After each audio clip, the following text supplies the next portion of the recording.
Hey, welcome to the portal. Welcome to the portal. Okay. Never had issues with sound. I've never had well, I've had issues with the computer. Let's just let's just be real. But at the same time, and just I don't know, just issues. So I really apologize. I've been sitting here for the better of the half hour, this past half hour, trying to reach you guys. So I'm glad to be here. I'm glad you're here. Thanks for sticking around and, you know, so we can hang out and talk about some Ballard bullshit, right? Oh, Ballard and all his bullshit. These people are so, um, there, there's a reason they call them movers and shakers. So they move and they shake and they continue to make the earthquake. Well, they try to, at least.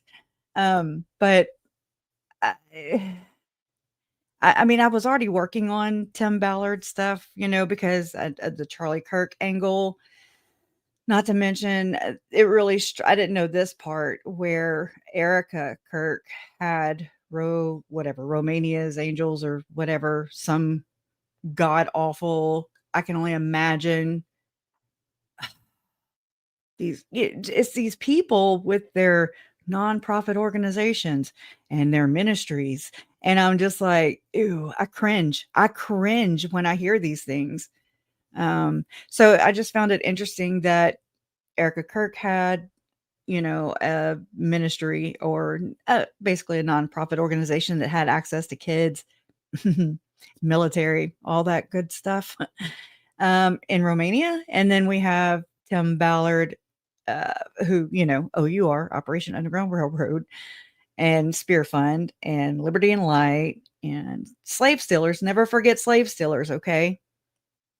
Slave stealers. Think about the wording there, okay? Slave stealers. And think of it nefarious, because the sooner you start doing that, I think the sooner you're like, "Oh, okay. Ooh." You know, and things begin to make somewhat of some sense, because it's all in lockstep with one another with these elitist, okay? Like I said, I've said this from the beginning. Well, once Diddy happened, then I was like, "Oh my god." That's why I went and followed that case, that horrendous case that is it really, justice there? No. But that's neither here nor there, I guess. Yeah, I mean, I'm just waiting on Trump to pardon him. I mean, might as well. It's very frustrating to see these things, and I don't think it's anything that we can do besides continue raising awareness about these things, because I think we're doing our part on our end, and that's exposure, seeing through all the bullshit, okay? And just continuing to do what we can do to shed light on these things, because they don't like that. They do not like the light being shown on them. They love light, okay? They're lovers of light, but not the kind that you and I agree is as positive. It's definitely not a positive light. Satan was an angel of light. So there's that. And we're going to learn a few things today.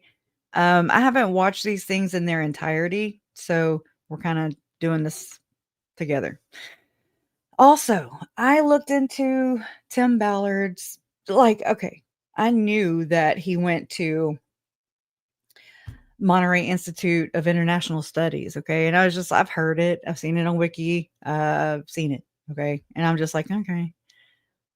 I've just read the Wiki page on it, and I'm like, what? What is this? Oh my God. This screams, and I'm gonna say it backwards, CAI, all day, every day, okay? And twice on Sunday, so it's Sunday. Here we go, right? But welcome in, everybody. Come on, come on. Thank you for being here. Hey, be back. I'm glad you're back. Hey, hi, Marjorie, and just call me Kim. Gigi Wings, Beach Bum, what's up? Angela Davidson. I'm repeating. Well, hey, hey, sis, you dropped out studio. Okay, no, you're not making it worse. I don't let me know if I'm lagging. I think it was just you, Donna, because you didn't freeze for me, but who knows? I'm not putting anything past these suckers, not sucks. Well, they do suck. Hey, golden rule, need to investigate then. Right. And I think it's just raising awareness amongst one another. We can educate everyone around us who are not part of the elite. Okay.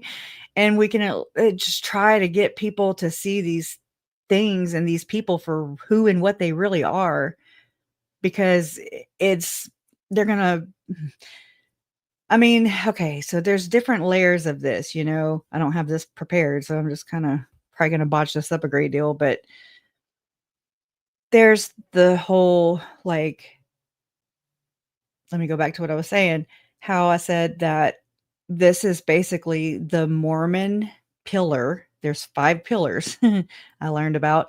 There's, I gotta think about them. There's the Jesuits, the Mormon, here I go. There's 5. I just can't think of them right now. But there's like 5 different pillars, and the Mormons make up one of those pillars, but they're all working together. And in my opinion, it appears to be that they have used these major religions to infiltrate and obscure and turn and twist things. Uh, there's a lot of things I've had to like find out for myself. I'm like, oh, I do that, and find out it's pagan. You find out, Halloween is not a good holiday. Okay. That's why my body rebukes the damn holidays. I'm like, well, there you go. Because we're just helping those who believe in these things and, enforcing these things, on our calendars and taking time off work, not paid, all those things. Um, they really are some really dark shit. It's really dark shit, and you're just like, "Ooh, I don't wanna be a part of that." And so there comes a time and a place. Me and Jason kinda go head to head with this. Not really, I'm just like, "Look, we still have we have a 16-year-old and we have a 9-year-old. 9-year-old still likes to go trick or treating, and actually the 16-year-old does too, but what I'm saying is I'm not going to participate. I'm not going to trunk or treat. I'm not I don't like it. It's just I don't want to carry on. I can't, once you find these things out, you're a fraud. Well, I'm not gonna say that's a strong word. I feel like I'm a fraud or I know better. And so is it really a big deal? Is it really that big of a deal because you know, I can't cut ties with things that I've been accustomed to, that I've been indoctrinated by, that my parents were, our parents were indoctrinated by these things. We did it because that's how we were done, generational. And so it's like, I just don't want to, I don't want to participate. Um, they don't give us any kind of what is that thing called? That informed consent, right? We don't know. We're just doing it because everybody else is damn doing it. Then we, like at Christmas time, we go broke. We go into debt. We max out credit cards. We feel guilty if we don't get all these things for our children, our loved ones. It's like keeping up with the Joneses. It's like, well, they got, this. And so I mean, it really sucks. One less Hallmark holiday. Amen. I mean, for real. They've really inverted a lot of things in my opinion, for real. And it was, again, like I said, this kind of research will get you a good broken worldview. It really will, but it also won't be a diluted one. You can make informed decisions. You can, you get to a point where you're like, "Okay, so is this a psyop or what the hell?" I'm starting to think, and I've been kinda leaning this way, but it looks more and more like Lori and Chad, like my family's case. I'm telling you right now, the victims are real. They were my family, 3 of them. I've met, I've held JJ. I've seen Tylee and visited with Tylee. My uncle is my uncle, like, these are real people. I've never met Tammy and Joe, but I'm pretty sure they were real. You know what I'm saying? So there anyways, I just think that there's a lot of, like, MK Ultra type suggestions, code phrases, those dog whistles, if you will, that I've been able to, now that I've opened up my horizons, so to speak, and am looking, since Lori's and Chad's cases are adjudicated, I've kind of been able to open up, and through these other cases like Diddy, like Epstein, and all the Rappakers. I've been able to see where a lot of these same phrases and code phrases, whatever you want, buzzwords, are being used, and I'm like, "Ooh," that's just how my brain works. So, hey, Miss Teresa. Hey, Michelle. Uh, you can't unsee it. No, you can't. You want to, but you can't. Once you are aware, you can't. If you have a conscience, then you can't honestly just shut it off and be like, "Oh, well, it's not gonna hurt anybody."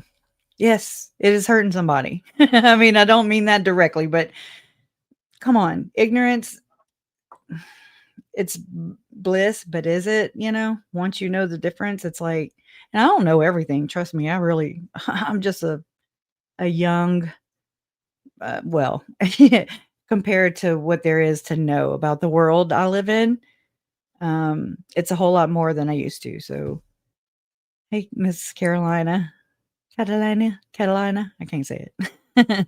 Hey, Hawkeyes. Hey, SB Mama. Uh, uh-uh. Oh, I know. Real IDs, mm-mm. I'm like, maybe I should have got one a long time ago. That way I could just be ahead of it. Oh, yeah.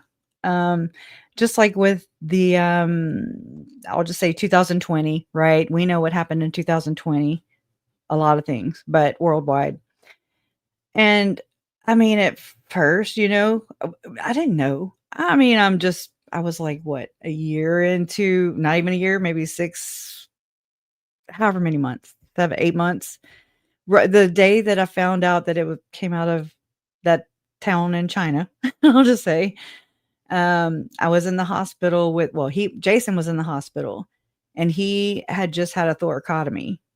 A thoracotomy is where they went in thoracic, okay? So they cut the lower portion of his right lung, and had the surgeon from Houston, had he not been in Lake Charles, I mean, because I mean, I'm telling you, Jason was in recovery. He had already made it out of ICU in record time. That was crazy. Um, to I'm in his hospital room with him, his recovery room. I'm looking at the TV. I'm drawing out a chart of all the things I knew at that time of Chad and Lori's connections, okay? And so the nurse comes in, and I look up at the TV, and news story coming out of that town in China. And I asked the nurse, I was like, "Hey, are y'all worried about that?" And she was like, "Oh no." Like, silly you. And so I was like, "Okay, whatever." But then come to find out, it ended up being that really deadly thing that, and it also fooled a lot of people too. So myself included, kinda. But there were things about it that just didn't sit right with me, like an incentive to go get the cure. And I was like, "Isn't getting the cure, like, incentive enough? Like, do you have to get money or enter, for a chance to win $1,000,000 or some stupid shit?" I mean, if they wouldn't have made it out like to be a damn lottery or something, I was like, I it didn't. That was just like, "What?" But then I was like, "I'll be pissed off if I'm not able to get on a plane and go to Idaho at any given time. I'll be so pissed off, I'm late. I'm always late, right? Can we argue with that? And I mean, so I actually did get it, and I regret it because it's real. These things are real. Real people die. Real people casualties, real people are duped, real people are injured, harmed, and traumatized. Okay, traumatized. Hmm. Right, right on top of that, Rose. Okay, but you know, it's just it really sucks to find out that you're in a cult. Okay, so you can't laugh at anybody or make fun of anybody because you think they're in a cult, because we're all in cults, really. It's just that it's kind of how I look at it. Like you're like, oh crap, oh, the daddy one, like we're in the cult of the politics, we're in the cult of the government, in my opinion, allegedly. I don't want to die. Okay, thank you. Drive through, please. They don't play fair, so just know that. But oh wow, and I don't know how to say that. XIAN. I've seen it before, but I don't know how Celta is. I can't say any of these words. So everybody just read this. Wow. Huh. Interesting. Well, thank you for sharing that. We'll have to check into that. You're in the cult of one. Don't you live by them Georgia Guidestones or whatever? You gotta like do all the secret combinations and stuff. Just picking. Oh, yeah. I think it's what also. Well, no, I can't say that, can I? Hold on. Yeah, no. Oh, yeah. I can say this about Jason. I was like, wait, hold on. I didn't think this through, but Jason, he had a thoracotomy as that was coming out of that town in China. And he had 2 strokes 2 years later. Just saying. Whatever. He already had diabetes, so, less vulnerable. I mean, more vulnerable. So it's just it really sucks to know that it's the same kind of concept as Lori and Chad waging war on all their family members, on my family, but nobody knows except for them. And that's how unfair and lopsided it is. And so then you're like, whoa, whoa, whoa, whoa, we're in a war. Okay, shit. I didn't pack my swords. Yeah, I'm just saying. Like, and then you're like, okay. But I mean, it's unfair and it's wrong. And it pisses me the hell off, okay? There's nothing pisses me off more than people exploiting other people. Like that is the undercurrent in all of these stories is power, like control and just I just forgot the damn word. Exploiting people and even dead people, victims even to the very last there's nothing left, you know? So, speaking of, Joe finally sent my nephew back to me. So, thank you, Joe. I've been wanting to tell everybody that. Ah! So, JJ is right there. Finally back with his aunt. I feel so bad, you know? Ah. But I'm glad if I left JJ anywhere, I'm glad I left him there. So, but we live in different places, so, And when I told him I lived on Cox Road, he was like, "No." Yep. Yep. All right. So, have y'all seen any Tim Ballard news? Mm. My kids think every illness they have is the C word. And I'm like, "It's a damn cold. It's a cold."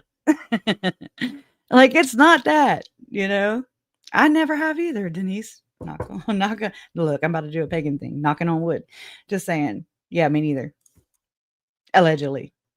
Not that I know. If you don't get tested, how would you ever know? I'm just saying. But I mean, and it divided people and us versus them, where it's supposed to be your freedom of choice, you know? And I don't ever wanna be I'm not political.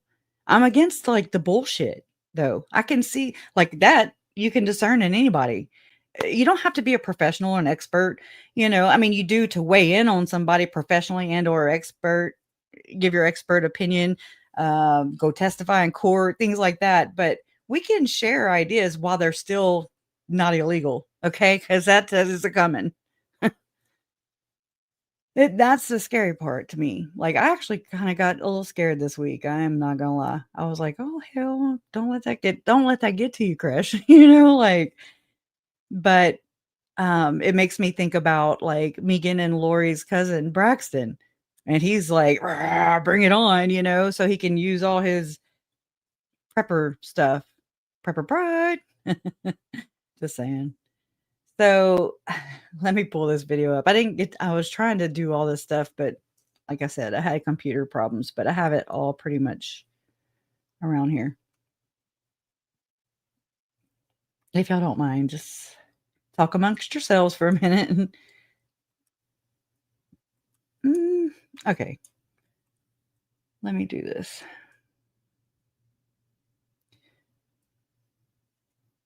I'm not doing anything fast. Just know that. Oh, I do want to share this with you. I found this earlier, um, and I found it interesting, and it's relevant. You'll see. Did you know that you this is the real Illuminati benefits? Okay, benefits of the Illuminati. I'm gonna have that little blue thing. That is my goal. How many can they put? Satanic Panic, Illuminati. Um, they still do JFK. They do Freemason. That's one. How many do they add them on, or are they just all one? Okay. Stupid. All right. So this is this website, therealilluminati.com, Illuminati benefits. And so it says belonging to Illuminati offers a variety of benefits, both tangible and intangible. Here are some of the key benefits that members often cite, which is interesting because I'm going to go to the next tab in a minute and it's going to be very telling, I think. So the first one is brotherhood and fellowship. Illuminati fosters a strong sense of brotherhood and camaraderie among its members. Lodges, okay, okay, lodges provide a supportive community where individuals can connect with like-minded individuals. I didn't see that earlier. That's something that was and is still passed around at AVAL. And Lori and Jason, you like-minded people? Oh yeah, let's meet on in the celestial room in the temple and plot murders and stuff. It'll be fun, but no loud laughter. Well, now you can, but then you could not. Anywho, and it says with like-minded individuals and build lifelong friendships. 2, personal growth and development. Illuminati is founded on principles of moral and spiritual development. Spiritual. They don't believe in a God, but you have to wait. I don't anyways. Through participation in meetings, rituals, and discussions, members have the opportunity to learn and reflect on moral lessons and principles that can contribute to their personal growth and character development. Philanthropy and service is number 3. Illuminati has a long tradition of charitable giving and community service. Well, don't they? Illuminati often engage in philanthropic activities such as supporting local charities, providing scholarships. This, I don't know why, but this reminded me of, what's his name? Ethan, Idaho 4. His parents, I think they did scholarship or something. And I'm not saying they are. It popped in my mind. Anyways, and assisting community members in need. Members have the opportunity to make a positive impact on their communities through their involvement in fraternal charitable endeavors. Number 4, leadership opportunities. The Illuminati offers members opportunities for leadership and personal development. Through participation in Illuminati activities and committees, members can develop leadership skills, organizational abilities, and public speaking skills. Think of all the plugged in people, like I'm sitting here wondering about Charles. He was in a fraternity. Okay. He was connected, I think. It's just it's one of those things, and I'm not judging him. I wanna know the whole story, you know? Okay, so number 5, networking and social, connections. Illuminati provides members with opportunities for networking and socializing with individuals from diverse backgrounds and professions. Really? How diverse? Lodges often host social events, dinners, and other gatherings where members can connect with each other and form professional and social connections. Sounds great. 6, educational resources. Illuminati offers educational resources and opportunities for intellectual stimulation. Lodges may host lectures, workshops, and educational programs on a variety of topics, including history, philosophy, and symbolism, which me and Donna for sure tried to connect. I think it was Monday, but I know it was between mowing. And so I ended up falling asleep anyways. I'm sorry, Donna, I never did tell you.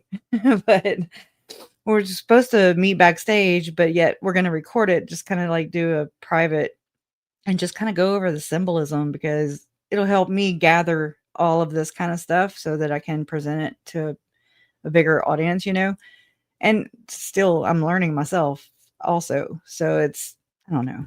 So, I don't know, maybe we could open it up to members only or so I don't know how to do that yet. We just still have to we just have to connect. Maybe we need a lodge. Just kidding. Maybe we'll call it that. Meet me at the lodge. Alright, educational resources is number 6. Illuminati offers educational resources and opportunities for intellectual stimulation. I think I read that, yeah, and symbolism. All right, number 7, spiritual growth and awareness. Illuminati is rich in ritual and tradition, which can provide members with a sense of continuity and connection to the past and future. Participation in Illuminati rituals and ceremonies can be a meaningful and spiritually uplifting experience for many members. Number 8, camaraderie and support. Illuminati provides a supportive environment where members can turn to one another for advice, assistance, and encouragement. Lodges often serve as a source of support during times of personal hardship or difficulty. Number 9, lifelong luxury. Members often receive benefits in cash, financial assets, or properties. I found that interesting. This benefit is only given to members who have consistently I'm sorry, who they got that wrong, who have consistently partake in activities when called upon to do so. The value of this benefit will depend on how well the member did for that particular time period. Measuring by worth, are we? Or works? Number 10, legacy and heritage. Many members value the sense of heritage and tradition that comes with belonging to Illuminati. Being part of an ancient is a key word there. Lori uses it. So does Tim, and Tom too, I'm sure. Allegedly. Julie Rowe. This is the language, okay? Ancient prophets, ancient founding fathers. Da da da. Oh my God, it's horrible. They're exhausting. Being part of an ancient and storied fraternity. I don't know what when I saw this word earlier, I was like, I'm gonna have to kind of dig into that a little bit. Storied fraternity can instill a sense of pride and connection to something larger than oneself. Sounds good. Y'all want to sign up? Y'all want to sign up? Yeah. I don't know why they have this though. I was like, "What?" I was looking at some other things and I was like, "Okay. Is this like a hoax? Is this a hoax?" Hey, girl. Hey, you lurk away, girl. We love you. We love you and your husband. It does sound suspicious, huh? Oh, uh, oh, yeah. I love when y'all share stuff with me. I appreciate that. Mhm. And it reminds me of when Uncle Charles showed me that dollar. He was like, he had a dollar bill. I told y'all this, and he did um like that corny joke where he was like, say wing 3 times. Do I see the wing on the dollar bill? Do I see the wing now? Do I see the wing now? And he kept folding it in different ways. 3 times he did that. And then he said, "Put your hand out like this, your fist out like this," and he put the dollar bill, and it was like that. And he said, "Now say wing, wing, wing." And I said, "Wing, wing, wing." And he said, "Hello." And I was like, "What a dork." But holy crap, it's like these are kind of these things I'm looking back at, and I'm like, "What the hell? What'd that mean, Vallo?" You know? Craziness. And it makes me wonder about my grandfather. My grandfather allegedly read the Bible 3 times by the time he was either 7 or 9. I don't remember because I was little. And it's a story. He also went to Rome. He studied in Rome and shook the he shook the Pope's hand, John Paul. Yeah. I mean, that's awesome that I thought that was really cool that he went and studied and met the Pope. Until I don't think it's cool. I think it's interesting right there. Okay. So I'm like, my grandfather worked in a bank. Yeah, the biggest bank here. And I mean, I want to say I don't know this for sure, and I'm kind of working backwards still, but it's like who in my family, I believe my great grandfather, who was adopted, who uh they were adopted, him and his sister for sure. I forget if it was just the two of them or if there were I don't remember. Okay, but they were adopted, him and his sister for sure. Natalie was her name. So they were adopted by a Dr. White. And I'm like, you don't fucking say. You don't say, do you? And then my grandma, so Charles and mom's mom, my grandma, she's Tilda Green. Green. I'm like, white and green, huh? You don't say. Just, I don't know. I'm scared to look. I'm scared to look. And then thinking about how like Chad, I believe the system that he used it's been around forever. That's how they separate the wheat from the tares. You know what I'm saying? Bodies aren't going to sacrifice themselves. Okay. And that's what I'm going to say about that. So he rated my family is how I'm looking at this and how I look at this. And that it's always bothered me. I was like, albeit spiritual, it bothers me. Like it's like marking my bloodline. And it's like, stay over there with your mucked up bloodline. It's all about pedigrees and it's always bloodline. I know. He is a wealth of knowledge. I just yeah. I haven't read the book and I've listened to him on different things as many times as I can. I've recently ran across, oh God, what's her name? Twyman?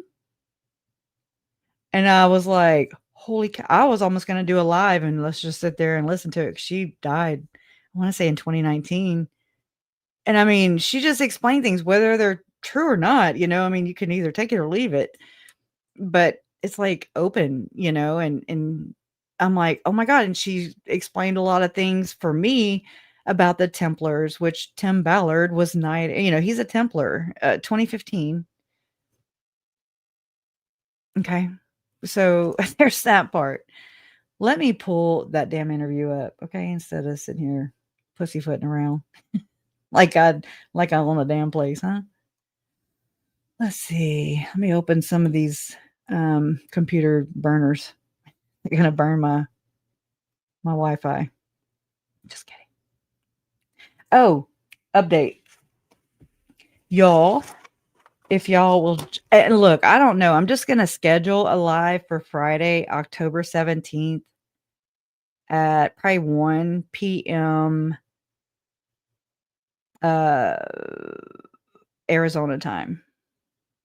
So that would be hold on, breaking my brain. What are they on right now? Let's just say 1, 2, 3. Anyways, Lori has her hearing Friday, October 17th, 2025 at 1:30 p.m. Arizona time. So whatever time that's going to be. And then I don't know if my mom, Kay Woodcock, is going to testify or have to testify via Zoom for 8,940. I'm sorry, $8,949.52 in restitution. Brandon wasn't going to be done yet. So yeah. Okay, I wanted to share that.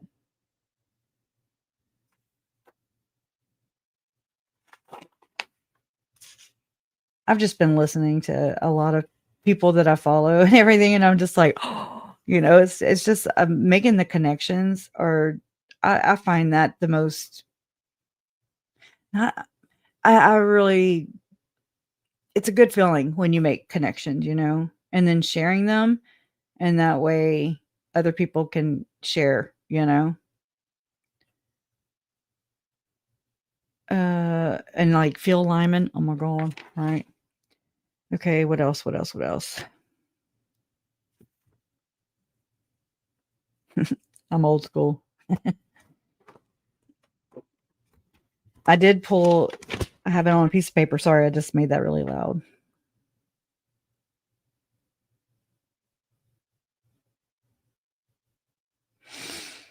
Okay,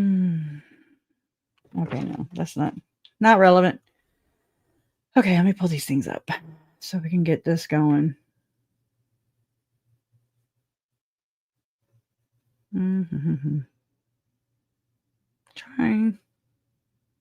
I had them. How many people are of the opinion that? I mean, a lot of people are different. I'm finding out. It's like not everybody sees things the way that I do. How many people believe that there's some hokey pokey going on, some phony business going on with the Charlie Kirk ordeal? I want to know. And I mean, nobody lashed out at anybody. It is what it is. And I mean, I want you to be able to share your thoughts here and try to convince me too. My mind is open. Oh, and I also sat here and watched a bunch of where Kash Patel testified and, in my opinion, lied and all the things. A lot. Okay. Simultaneous. All right, let me fix my aspect real quick. Oh yeah, there's our boy. There's our boy.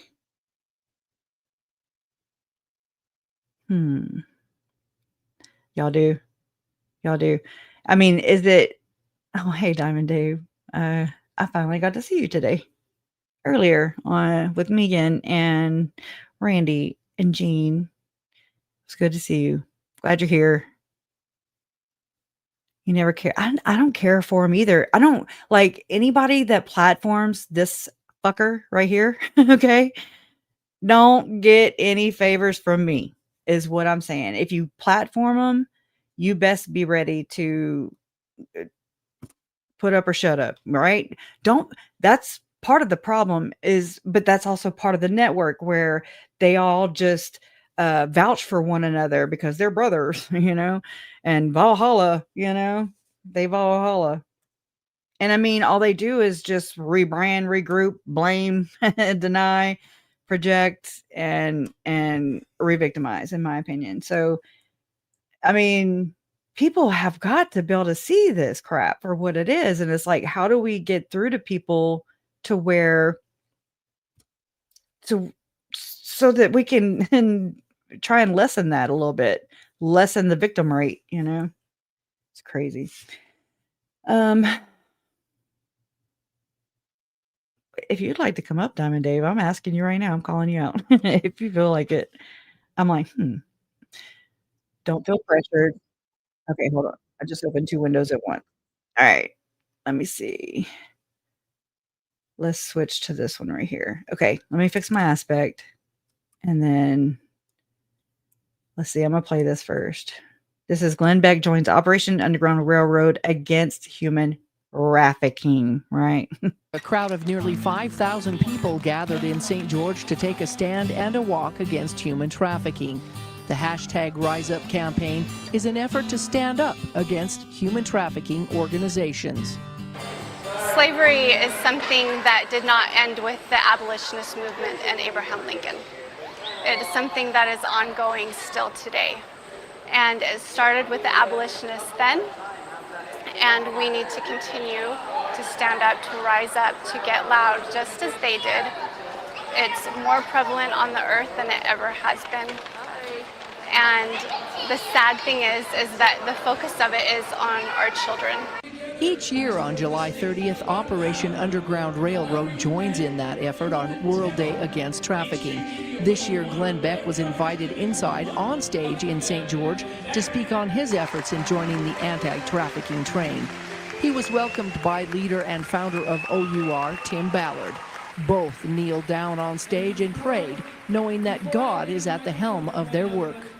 That we may do your work, that we may stand against evil, that we may take this basic step of standing against abuse of our fellow brothers and sisters. Since 2013, OUR has conducted sting operations worldwide, going undercover to find victims and arrest perpetrators. They also provide help for those they find. Whatever country they're in, they work with this police force. So if they are going in the front door, then they have aftercare coming in the back door. So as the perpetrators are being arrested, then the angel type people come and surround these children. In the hour of their need, we ask that you would open up doors that only you could open, so we may first let them know that they are heard, and then let them know that they are home. Those who attended the event at the Dixie Center were inspired by the efforts and what was said. I'm so grateful. I'm so grateful for the attention that this brought to human trafficking and to sex slavery. I mean, this is, in my opinion, this is at the heart. This is all connected. And I think this is at the heart of all the evil that's going on in the world. Most events are coordinated by volunteers who say they have a calling. And it's definitely not easy. The subject matter is really hard. It took me about a year before I started to seriously open emails and looking into signing up as a volunteer. And then the day came that I just knew that that's what I was supposed to do, and that I'm not supposed to stop, that I just do what I'm asked, and that's my personal calling. And I believe that everybody can have their own personal calling if they just choose to listen. Even the program was designed by her 10-year-old daughter, Breck. Balloons at the rally represent the children that are still in need of release from human slavery. At least 28 countries in the world and 26 states are represented by Operation Underground Railroad.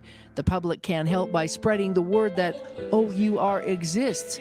Volunteer or donate to the cause. To find out more, go to OURrescue.org. In St. George, Melissa Anderson, Community Education News. Okie-doke. Oh, no, Ballard. No, sir. Oh, yeah, they get me. We're about to get got. Look, all these people, and I mean, I'm so against this. Human trafficking, that'll be another blue label under the video. There'll just be layers upon layers over here. But I think it's something that we're all behind. But it's weird how the ones who are obsessed with it, I remember Scott Reich. Okay. I know not everybody's a fan, but I like to, when something catches me, I'm all about it. It strikes me and I'm like, oh, well, that makes sense.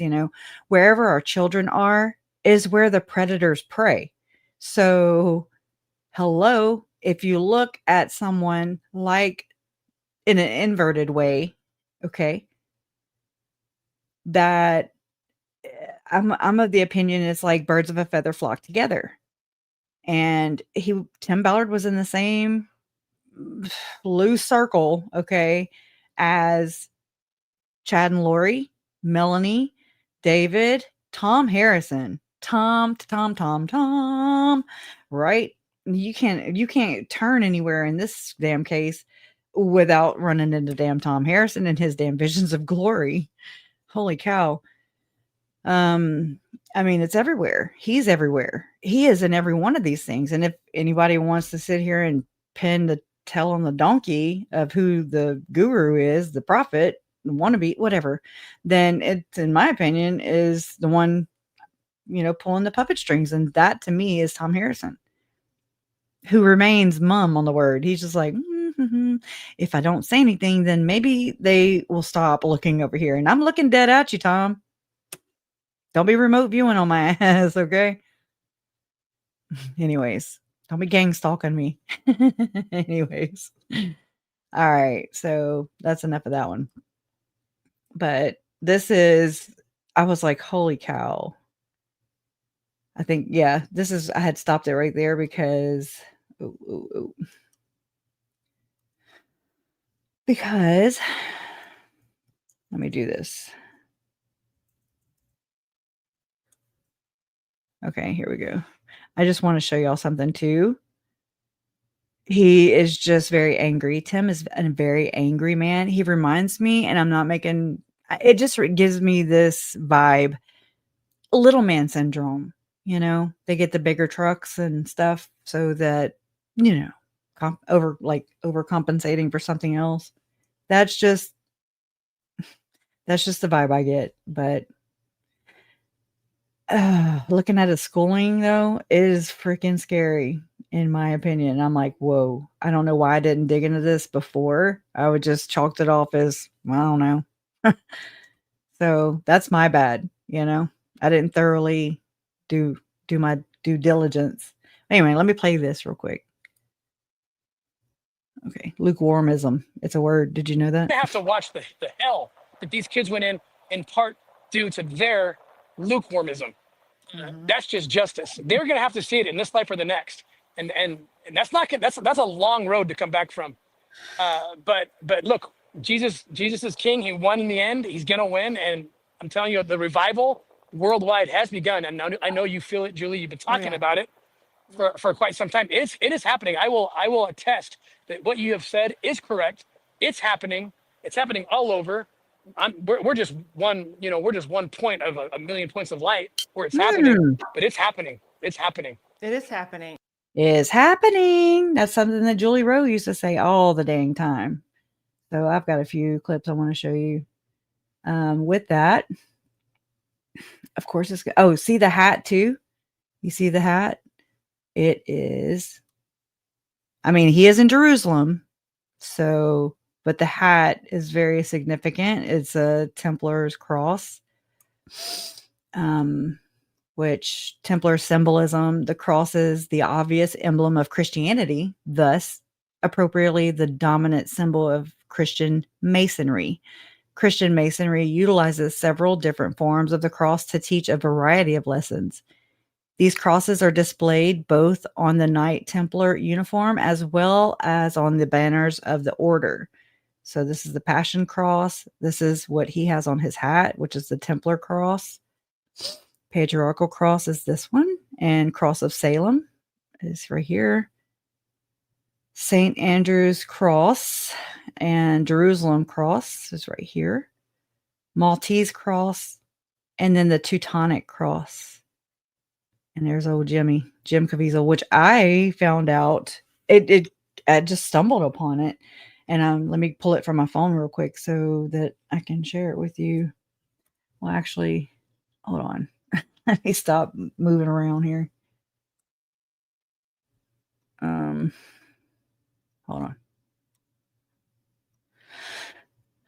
I'll have to save that one. Hold on. Here's this one too, which I've found, this is something that Tim was talking about. The Hidden War, January 7, 2020 Utah Eagle Forum. Okay. He said, quote, there's kitty litter in certain schools here in Utah, unquote. Okay. He's wearing his Hidden War shirt. He is representing. So that's the mindset he is in. He doesn't like furries. Okay. He's not a furry kind of guy. Just so you know. Okay, I'm gonna have to open up another one of these tabs, damn it. Duplicate.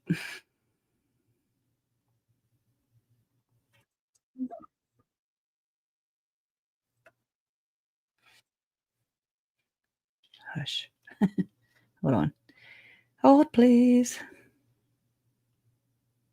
Okay, it was. What the heck? I only have 491 tabs open on my Safari and my phone. Okay.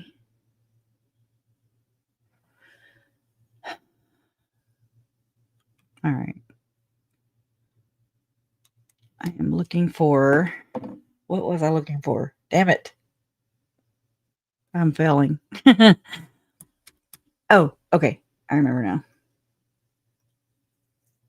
There's just so many things I want to share with you because it connects to so many different things. All right. Let's see. Let me pull this up. Let me pause it. So this, I was like, I've heard this 1,000 points of light thing before. I've spoken. What the hell, George? Hold on. I'm buffering. Shouldn't be. Ugh. Come on. It'd be faster to find it on the damn internet. Okay, which I might do. So, hold on. I'm so sorry. History. Playlist. I've spoken of 1,000 points of light, of all the community organizations that are spread like stars throughout the nation doing good. We will work hand in hand, encouraging, sometimes leading, sometimes being led, rewarding. We will work on this in the White House, in the cabinet agencies. I will go to the people and the programs that are the brighter points of light, and I'll ask every member of my government to become involved. The old ideas are new again because they're not old. They are timeless. Duty, sacrifice, commitment, and a patriotism that finds its expression in taking part and pitching in. All right. I know, right? All right. And then, I mean, I just plucked a few off the internet to share just to kind of show the 1,000 point and the million points of light. Okay. I'm gonna just look, I just grabbed a random clip, so just know that. The world can therefore seize this opportunity to fulfill the long-held promise of a new world order. We can find meaning and reward by serving some higher purpose than ourselves. A shining purpose, the illumination of 1,000 points of light. Good evening. It's so nice to be back in a live event and with people, and yes. One of my father's greatest legacies that lives on in Points of Light is the calling for each of us to be a light in the lives of others. I believe that we all have the capacity to serve. We all have the capacity to be a point of light. Okay. Let me pause that for a second and pull it back over here because I don't have this one for some reason. All right. A man who sees Very low. life in terms of missions, missions defined, and missions completed.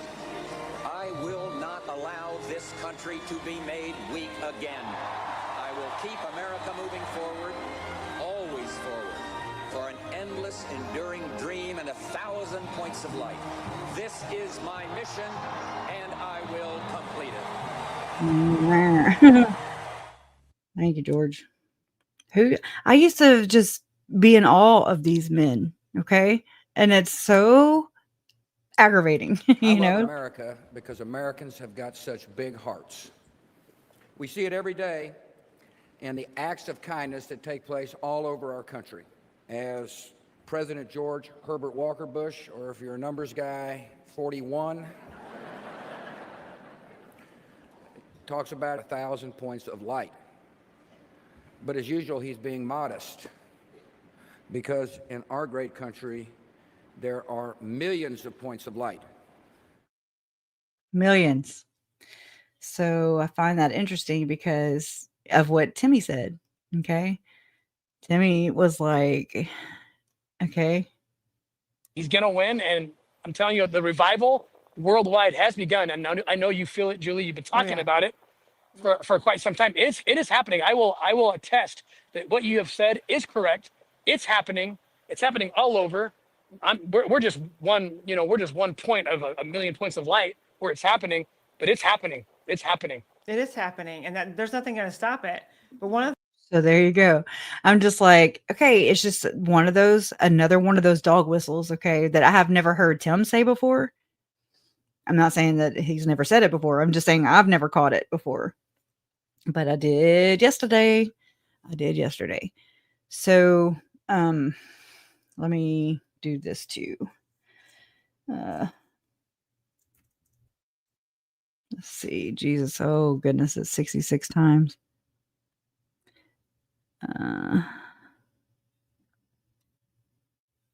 Let's see. A great, like I said, like a revival, like Brandon Briggs said. It's a revival. It's beautiful, especially for those who know Jesus is the guy in charge and not any man with a title. But it's all churches, it's all governments, and there's nothing they can do to stop it at this point. I have felt it. I've seen it. Jesus is running this thing. We're just his servants. Are you been able to take in this last, especially since President Trump is taking back office, are you been able to gain more ground in saving more children in your fight in these last several months than you have in this last several years? Absolutely. In fact, the little secret that everyone's going to see in Sandra, all the lukewarms that did this to us, they're being written. Okay, so you can replace the lukewarms and the lukewarm. I'm sorry, he says lukewarmism. Okay, he's using these weird. I've never heard that put together. Lukewarmism, whatever. I've never heard that be put together, but he's using it and just replace that in lieu of dark or zombie or evil or possessed or Satan. Dark. Lukewarms are dark. Wheats and tares. That's my opinion. Okay. Into scripts right now for Sound of Freedom 2. That's what's so funny. It's like, you want to keep persecuting? Great. We'll add another scene to Sound of Freedom 2. Only 100 million people saw that one. Probably 200 million are going to see this one. So yeah, keep giving us good content for Sound of Freedom 2 and 3. It's going to be amazing. Wait, I didn't hear this before. Okay, I'm sorry. I'm like, what? All right, let's go back a little bit. Actually, let's just start at the damn beginning. Okay. Let me stop trying to work backwards here. All right. So this is Julie Green and Tim Ballard. Prophetic word. It's time to save the children. A divine battle plan. She's got a channel, do it yourself art tutorials, which seems a little off. Look at that face. Oh my goodness. And October 8th, 2025 is when this was published.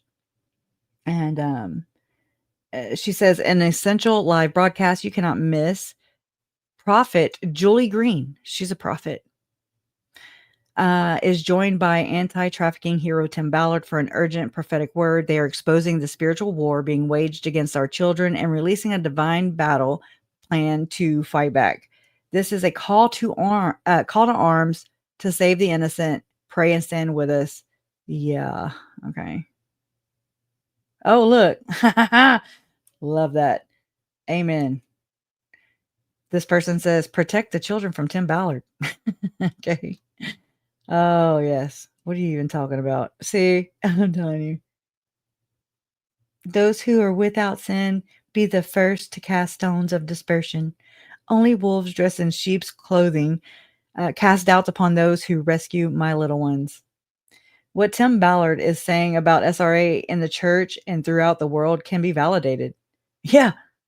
But right there, and I believe part of it. Okay, that's my opinion. Oh, I have to come back and look at those. Those are interesting. I love the comment section. Thank you for joining today's special live show. And I want to introduce somebody to you. I know many of you guys have heard of him, of course, because of the Sound of Freedom that came out a little bit in 2023. And I know it marked so many people. I know it marked me and everybody else that I know. A lot of us were crying through the entire thing. And because of that, I've it never started watched a it movement of 'cause I people know it's a really wanting fraud. to advocate and helping people like Tim Ballard fight the sex trafficking world and bringing back these children home safe and sound, and also exposing the deep, dark, Back home. What are you talking about, this lady? underground type of system that is going on worldwide. And so, Tim, I want to thank you for joining today's live show. I know you're you're in Jerusalem right now. So what a gorgeous, gorgeous place to be able to do this live stream. So how are you today, sir?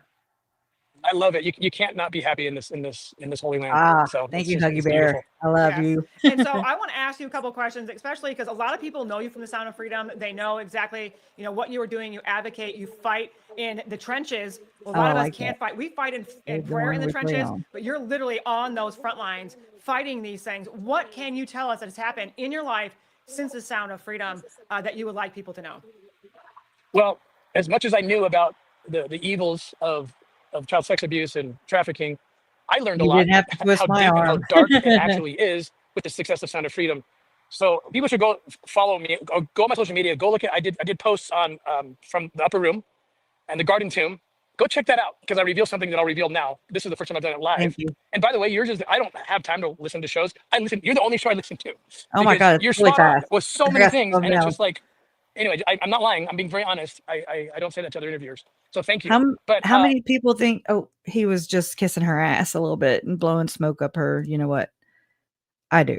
Because he's like, I don't tell that to everybody. Well, then it's like a really big, I don't know, just a little brag, Like, I don't listen to anybody else's podcast but yours. Okay. This must be the new Troy Abels. Okay. I don't know. so what happened? This is a I find it odd too that Tim Ballard is, I'm not saying that he didn't do any podcasts in between, whenever he was exposed to now, but he seems to be doing an uptick um since President Nelson died and since Charlie Kirk died. That's just my take on it. So, I don't know. Maybe y'all know different, and please let me know. big secret that's going to be, I'm giving you the script for Sound of Freedom 2, which he's going to film with Jim Caviezel this summer after he's done with another project he's on. In August of 2023, Sound of Freedom had broken box office records. It to this day, it has it's the only movie in Hollywood history that went up. It usually goes down, but it went up. Because it's propaganda. Okay. Up. It hit 250 million. And at that point, I was asked to come to see President Trump at Bedminster. He asked me to run for Mitt Romney's seat, which I was more than happy to do, even though I don't love that job because I can't do what I do here.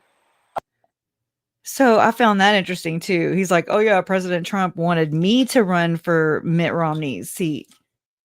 Not just because he wanted to do it. I mean, there's we've gotten in the lawsuits and stuff filed by the women who claim sexual abuse, sexual allegations against Tim Ballard. Multiple counts. Okay. And he gets off on these little technicalities here and there, but it's not like, oh, you're innocent, Tim Ballard. And even if all those things were lifted from the technicalities, okay, I was thinking about this today. Like, I don't give a shit. I've seen enough with my own two eyes. I've read enough with my own two eyes. I've discerned so many things from this dude right here. I've read him. I study him. I watch his mannerisms. I listen to what he says. I repeat what he's, I go over these things quite a bit. I analyze him and his fruits or lack thereof. And time after time, this guy, his actions do not line up with what he spews from his mouth. His like, he is cashing checks, or he's writing checks with his mouth that his ass cannot cash, and yeah, no, it didn't do that either. Okay. And it duped people. Another dupe, another exploitation. Okay. And it's just this, I hate it. I hate this part because it's like, oh my God, they exploit people and then take credit for it. And then people put them on a pedestal and platform them. And I'm ready to have a public stoning. I'm like, bring your, your pitchforks and shit. Like, let's do this. Like, don't be acting like a witch and warlock, okay? Because we're going to treat you like one. So it's like, here we go. He is a joke. He is a joke, but he is a very wealthy joke, right? He's an excommunicated joke. But, even the church did fake excommunications, for sure, back in Joseph Smith's time. So it was a thing. And interesting, right?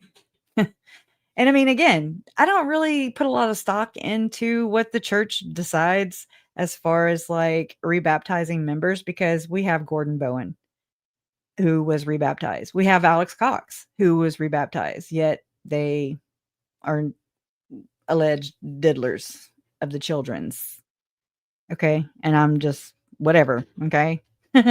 Whatever in whateverville. We also issued through Kevin McCarthy, him and I together with Heritage Foundation. Yeah. Okay. Heritage Foundation.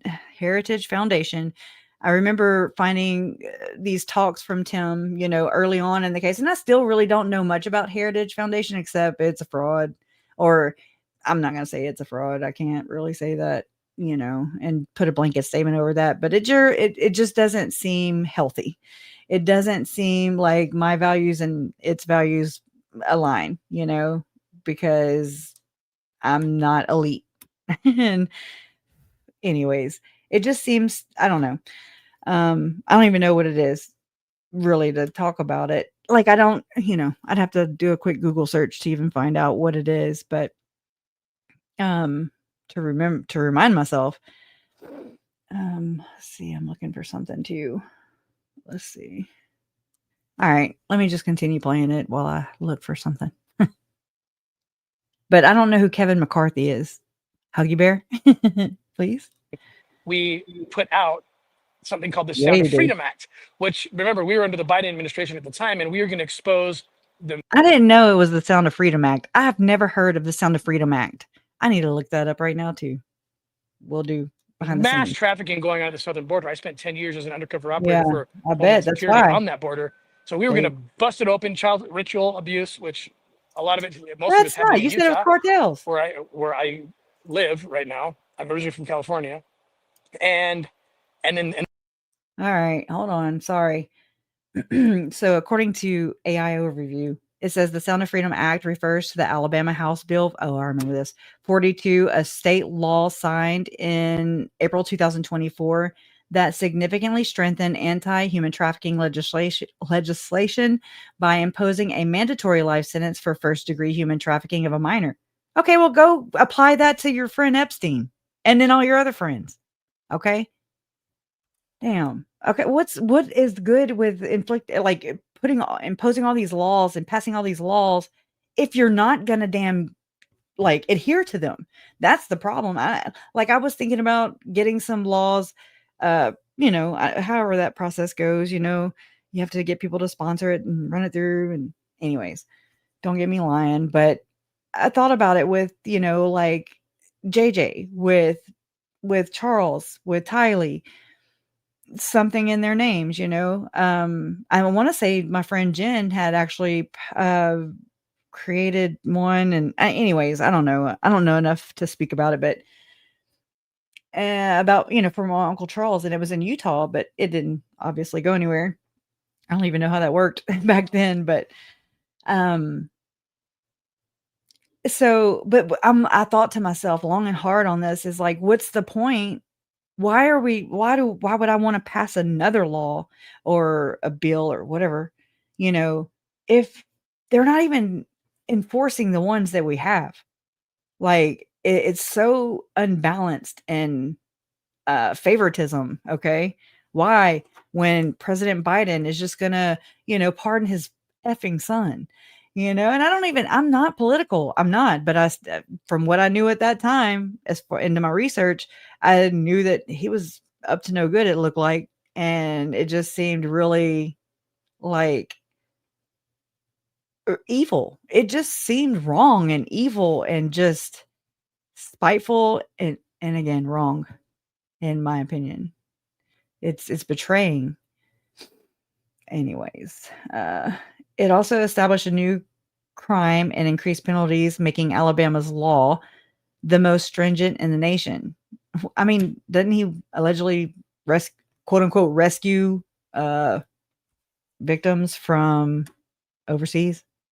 Okay. So what does this have to do with anything? It doesn't say anything about SRA yet. Okay. There is a separate, unrelated 2015 federal bill also titled Sound of Freedom Act that concerned military aircraft flyovers for public viewing. What the hell? That just don't even sound right. The hell is that? I mean, which one? Let's go to it. Okay. Hold on. I don't know this. I'll go to it. Let's see. Governor Ivey signed Sound of Freedom Act, making Alabama's anti-human trafficking laws toughest in the nation.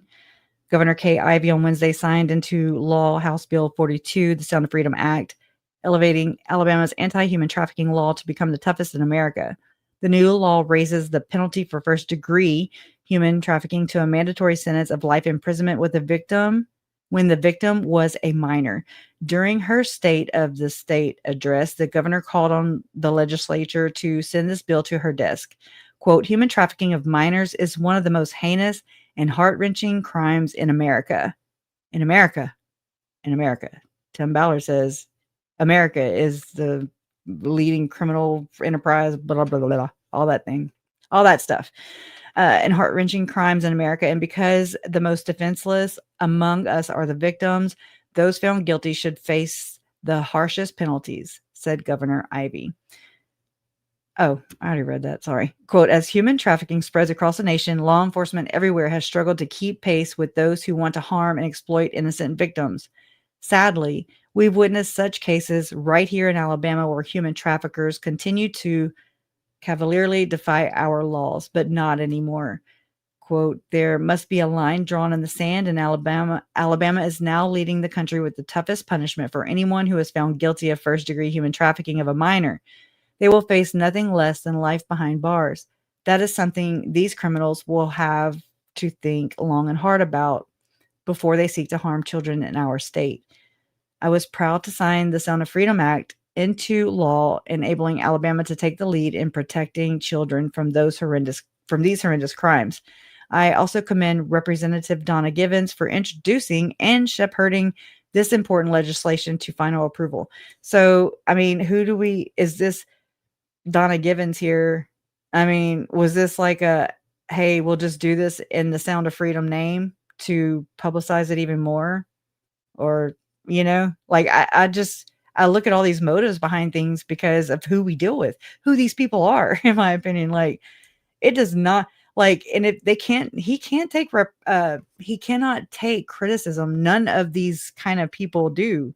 They do not don't talk about them. Okay. That's why I think we have so many censored, sensitive, shadow ban type words on here when we're just reading from documents, legal documents.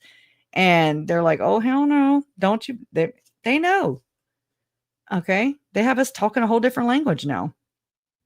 The Sound of Freedom Act will take effect on October 1st, 2024. All right. Well, I want to know the stats on that. I'll have to check in with that another time. Anyways, it says Alabama's Sound of Freedom Act, HB 42. Well, we couldn't even get Tim, you couldn't even get the one passed in damn Utah. Your home, well, your home state. Okay. What up with that, bro? What is it? What it is? A state law that enhances. Okay, we already did all this. The federal Sound of Freedom Act. What it is, a proposed federal bill from the 114th Congress, 2015-2016. Purpose, it defined specific criteria for military aircraft flyovers. What the hell does that have to do with anything? Am I missing it? Allowing a single military aircraft or formation to perform a straight level flight over a specific point at a particular time. Sounds nefarious. It sounds specific, don't it? It did not involve aerobatics or demonstrations. I mean, I feel better, don't you? Protected?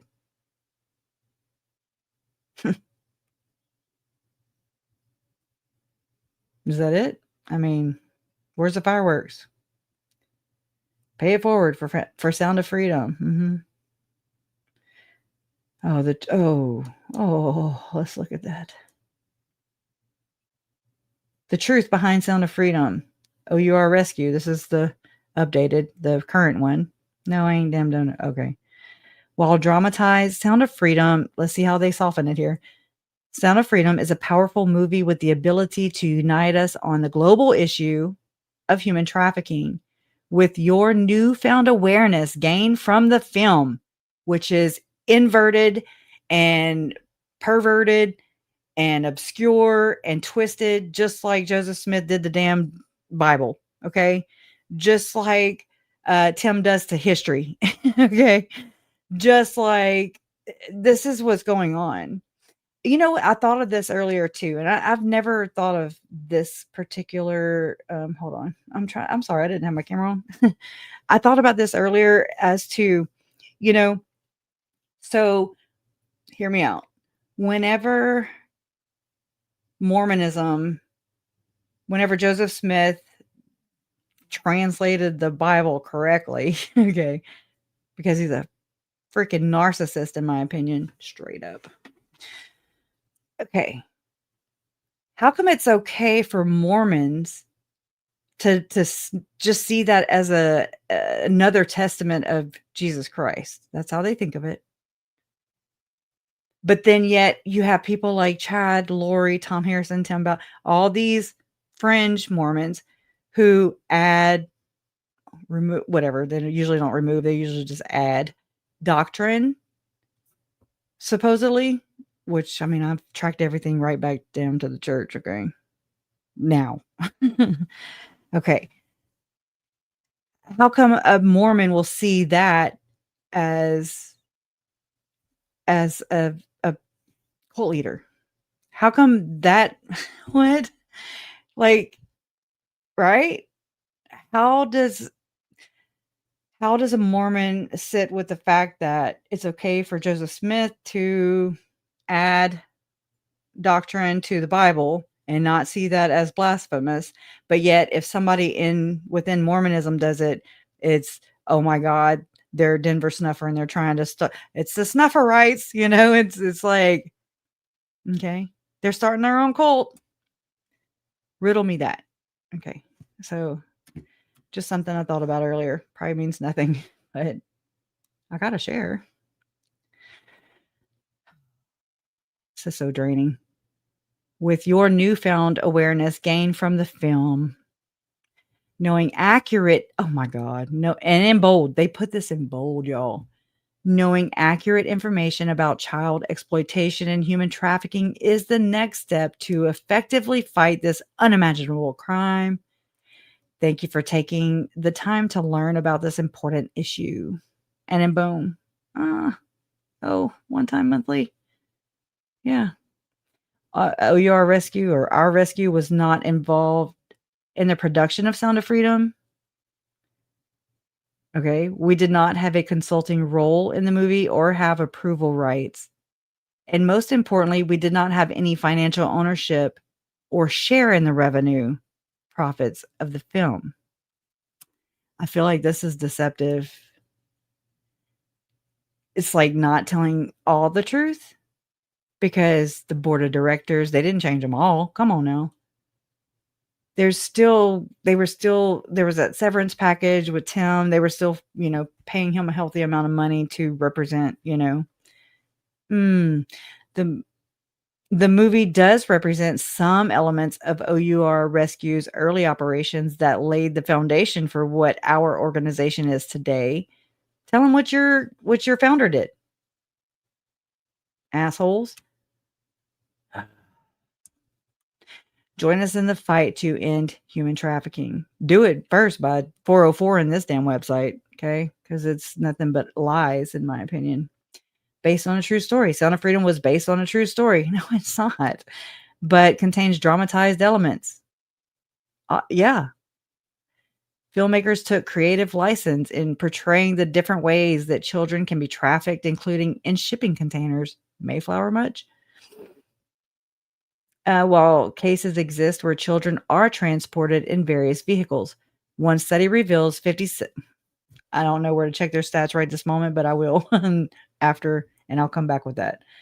One study reveals 57% of domestic victims remained broadly within the same areas of their trafficking origin. So why the hell is Sound of Freedom passed in the... Anyways. This means that predators often don't even have to move their victims in order to traffic them. You're doing it right now, in my opinion. Another common misconception is that traffickers target children. They don't know. Yeah. In reality, traffickers are often acquaintances of the victims. Polaris reported that family members and intimate partners are frequently guilty of trafficking. Of identified sex trafficking cases in the U.S., this is another stat they're throwing out, 44% are trafficked by family and 39% are trafficked by an intimate partner. Along with family members and intimate partners, traffics can be soccer coaches and trusted teachers, like the Mac Martin preschool, like a lot of stories that are emerging now from Mormonism, like the Blue Angel Hotel. I think Megan might have been kind of caught up in this as a kid too. It's what it sounds like. I don't know for sure, but that's just kind of the picture I see. Or I didn't see it right away, but I was like, oh my God, that's crazy. But just allowing access to children and then acting, oh, nothing happened here, nothing to see here. It's crazy. All right. They can also be family, friends, neighbors, or I'm sorry, Megan. I don't like if she jumps on or anything. Like, I'm not trying to call you out. I'm sorry. I don't know. I do think about you though. Her character was based on I'm sorry, Sound of Freedom. This is depicted in the Sound of Freedom movie by the character Katie Giselle, right? Ghislaine, whatever, who used a careful and manipulative grooming process. Her character was based on a real person. However, she denied her involvement and is still awaiting trial. No, she got sentenced. Now that you know more about the movie and facts of human trafficking, strengthen your knowledge on the issue and be courageous to have tough conversations. And, it's going to hurt pulling that wallet open. And they're like, yes, girlfriend. Discover more about OUR Rescue and get answers to your most pressing questions below. Like a burning in the bosom. In collaboration with authorities all around the world. Yes, true that. Makes you wonder.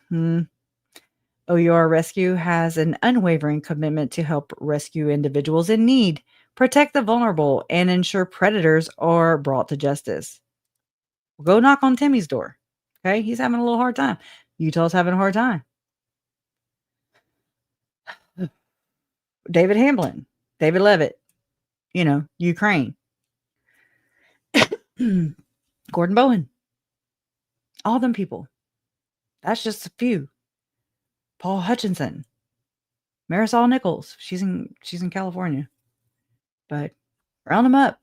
Tony Robbins. We will never give up on the fight to end the evil that is human trafficking, because they are still going to have their 501c3. People are going to still continue to pay them, and they're going to continue to skew the truth. That's my prediction. OUR's rescue impact. Okay, I'm going to just go back to the show. Okay, I'm sorry about that. I need to call. Oh, crap. I didn't mean to do that. In the foster care system. So we're going to bust this thing open. Well, little did I know how dark and horrific it was. I got a phone call from an insider who is totally credible. He said $10 million. This was late August, early September 23. He said $10 million has just been invested. I won't name the group yet because there's a mass conspiracy investigation going on. I'm working with U.S. Congress, multiple entities internationally. This goes from Europe to...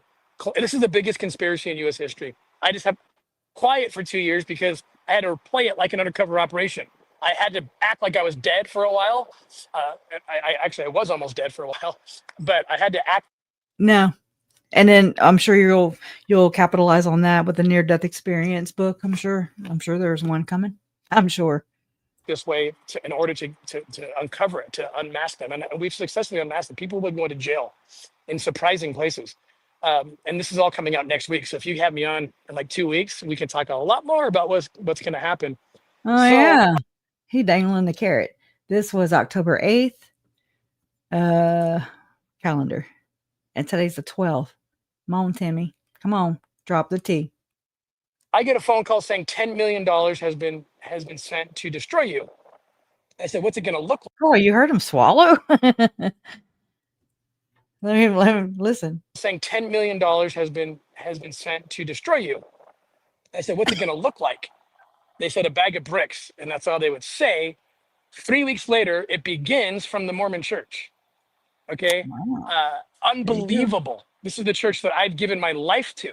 I love Okay. this part. This part is interesting to me. I find it interesting. I'm trying to pull up the script again. Okay. Okay, here we go. Backs it up a little bit. American history and the House of Israel and the movements of Israel and how, all sorts of things. And they come out with a defamation to Vice News. That's like the National Enquirer. It's anti-Jesus. It's pro-pedophile. And they sneak a statement, a lie, saying that basically disown me. I've never done projects with them. Total lie. I've done projects that got them over $4 million in my book sales. They said that. So he just outed right there that he's talking about the church and Deseret Books. Okay. Deseret Books is an arm of the church that had books like Jason Mouse, has books like Jason Mouse, Julie Rose for a time, Chad Daybells, and Tim Ballard, Visions of Glory, all the normal suspects. So it's like, if he made the church $4 million in book sales, in my book sales, he says, then what? I mean, how much did he make? I mean, this dude, I know he's got a lot of kids, but damn, dude, some of them are grown, have their own. You're a grandpa now. So there's that. Maybe don't have so many kids. Maybe don't adopt two more.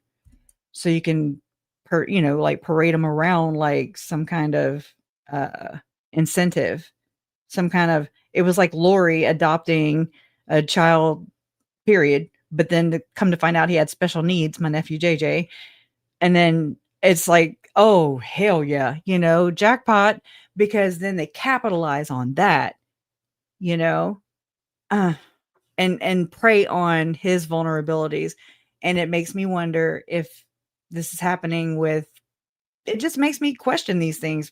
Is it happening with Tim's two children that he adopted?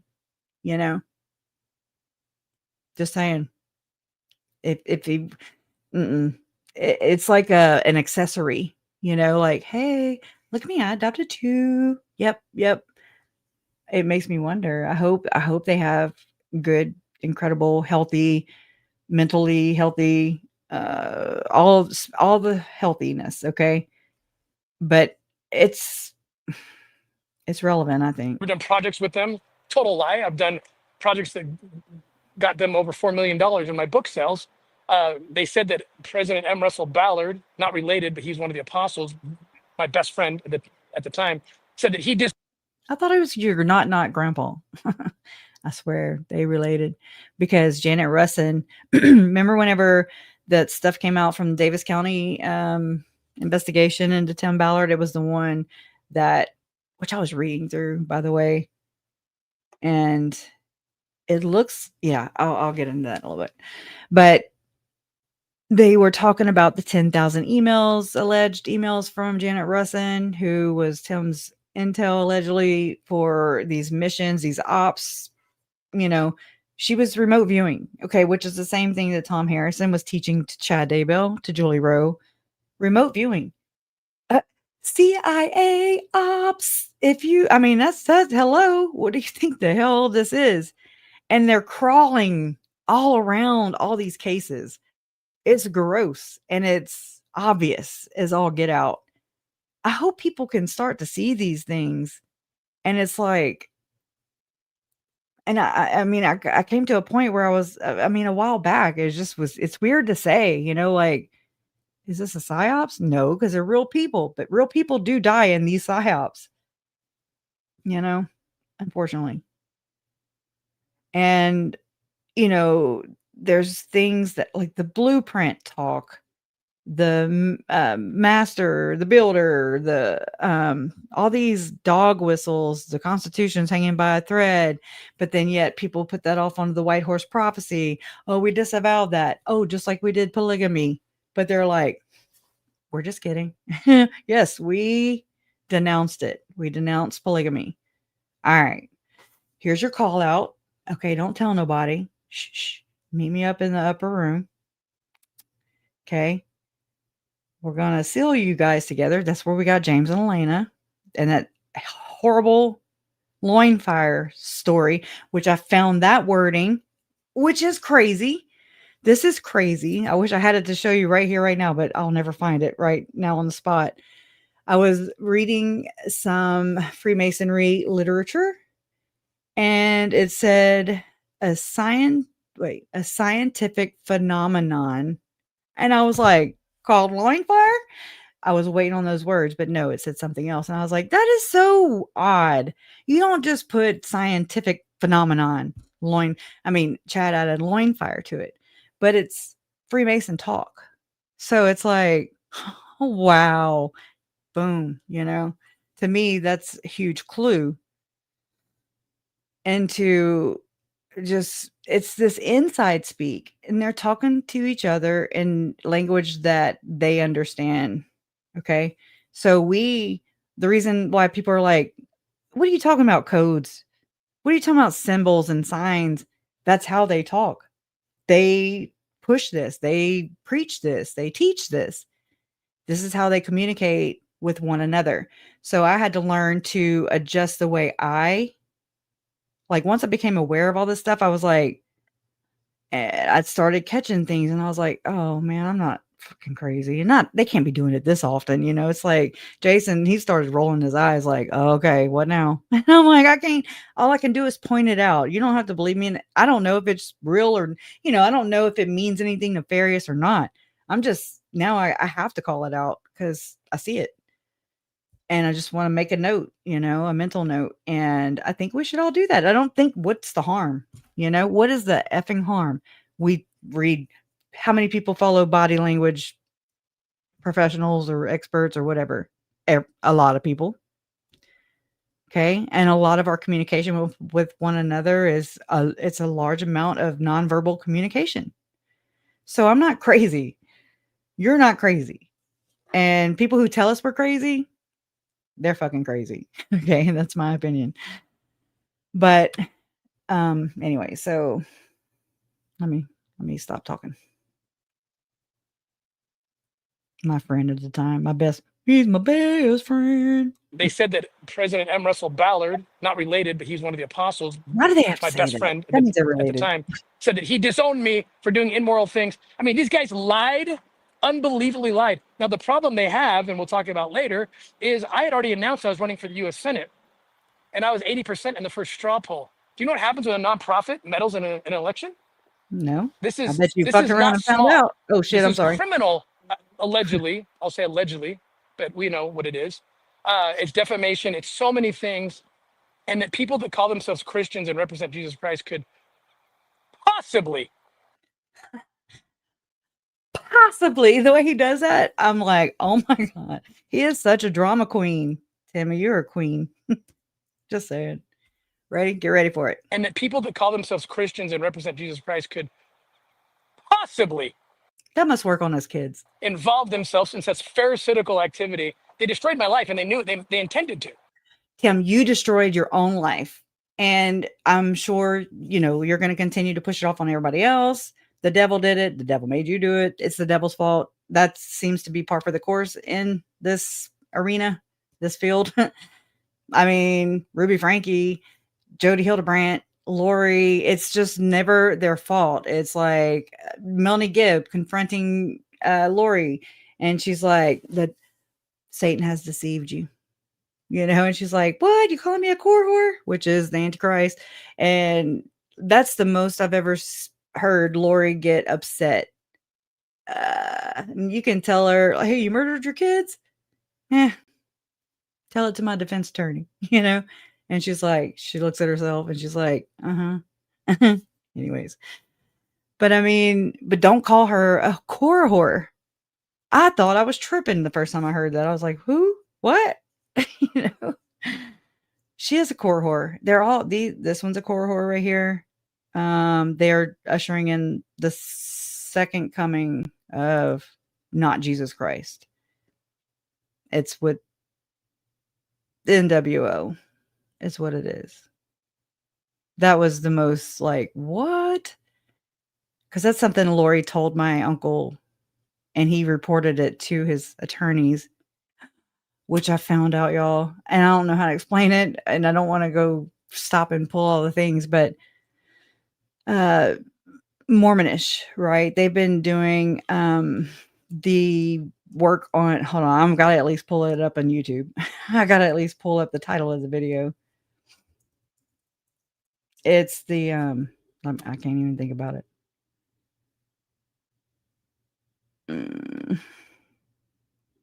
I got to push a video just to get there.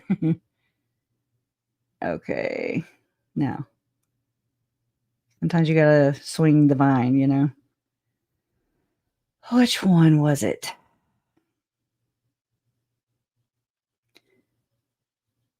Nope. It was the manifesto. I want to say this one. Yeah. This one. And I was like, holy shit. It's the episode 279, the 1988 Christian Family Manifesto. Where did the LDS Family Proclamation come from? And I was like, well, boy, I'm interested in these things, but it's not like, hey, this is going to connect, but it connects. I never, 7 years ago, I never thought that I would be divulging in Mormon and ex-Mormon content like this. It's crazy. The family is fun. Okay. And then it intersected with Jerry Falwell. It also intersected with, let me see. Went right to it. And he's talking about the legal issue. Okay. Who were the delegates who would have received a copy at the Republican convention? They were nearly all LDS business leaders and elected officials and community leaders. So then they name a few. Delegates at large. And then there's Chuck, I don't know how to say that, Ackerlow, Colleen Bangeter, Norm Bangeter.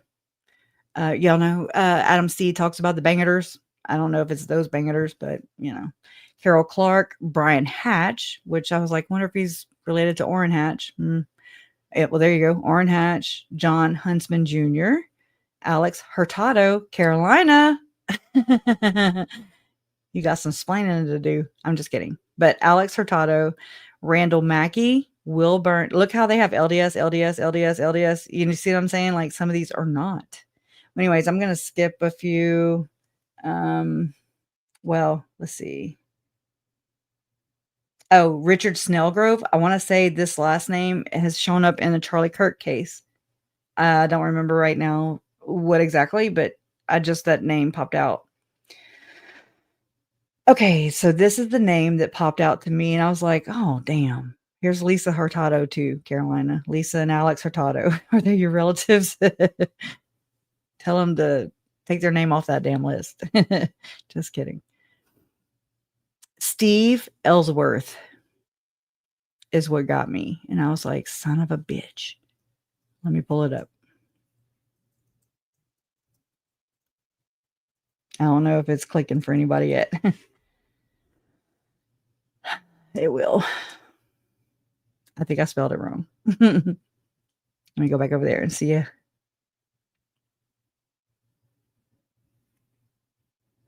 At Steve Ellsworth. I do have that right, huh? Steve Ellsworth. Why is it not coming up now? Why is it being... Oh, there it is. Okay, I was wrong. Okay, you ready? I know. Wah, wah, wah. Oh, shit. I didn't mean to do that. God dang it.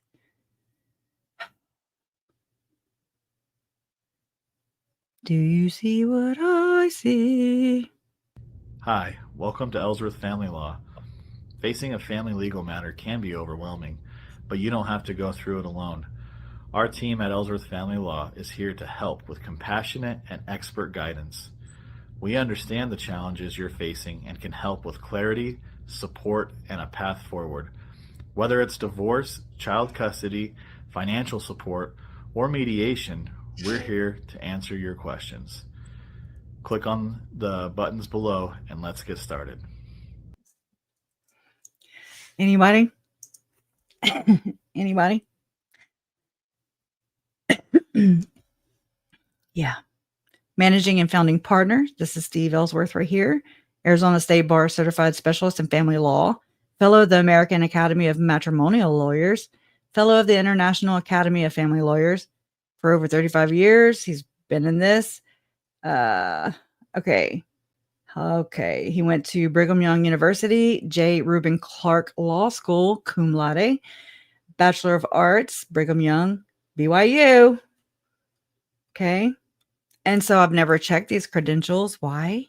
Because this was my uncle's attorney. This was Charles Vallow's attorney defending him, and did defend him over this whole time. In fact, I was highly impressed with how they spoke up. They spoke, they always spoke highly. They gave Charles a voice. Charles trusted them with the crazy shit that was going on with his wife, my aunt. And it's like, oh my God, I don't know what to make of this. I'm not saying I don't have to pick a side, and you don't either. But here, I'm gonna pull this up here. This was from May 27, 2021. An Idaho woman accused of killing her kids in doomsday couple case has been found unfit to stand trial. Shocker. She really wasn't. She was just speaking temple talk, in my opinion. Let's see. Hold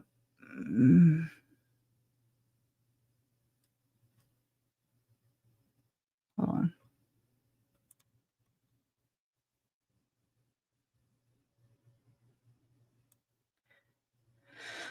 Okay. Steve Ellsworth, an attorney who represented Charles Vallow in his divorce, released a statement on Thursday saying he was grateful that the Chandler Police Department is requesting that Vallow be charged. Quote, Charles feared for his life and predicted his demise from the moment he walked into our office and said, if anything happens to me, it was Lori and her brother Alex who did it to me. Ellsworth wrote in the statement. So I'm just saying that's just one. I was always impressed. Let me go to videos. Okay. Not a big selection. I'm trying to think of his name. What's his name? The other guy, the one that I just showed and played in the little window. Taylor? That's where, okay. So okay. I got, hold on. Let me get to a landing ground here.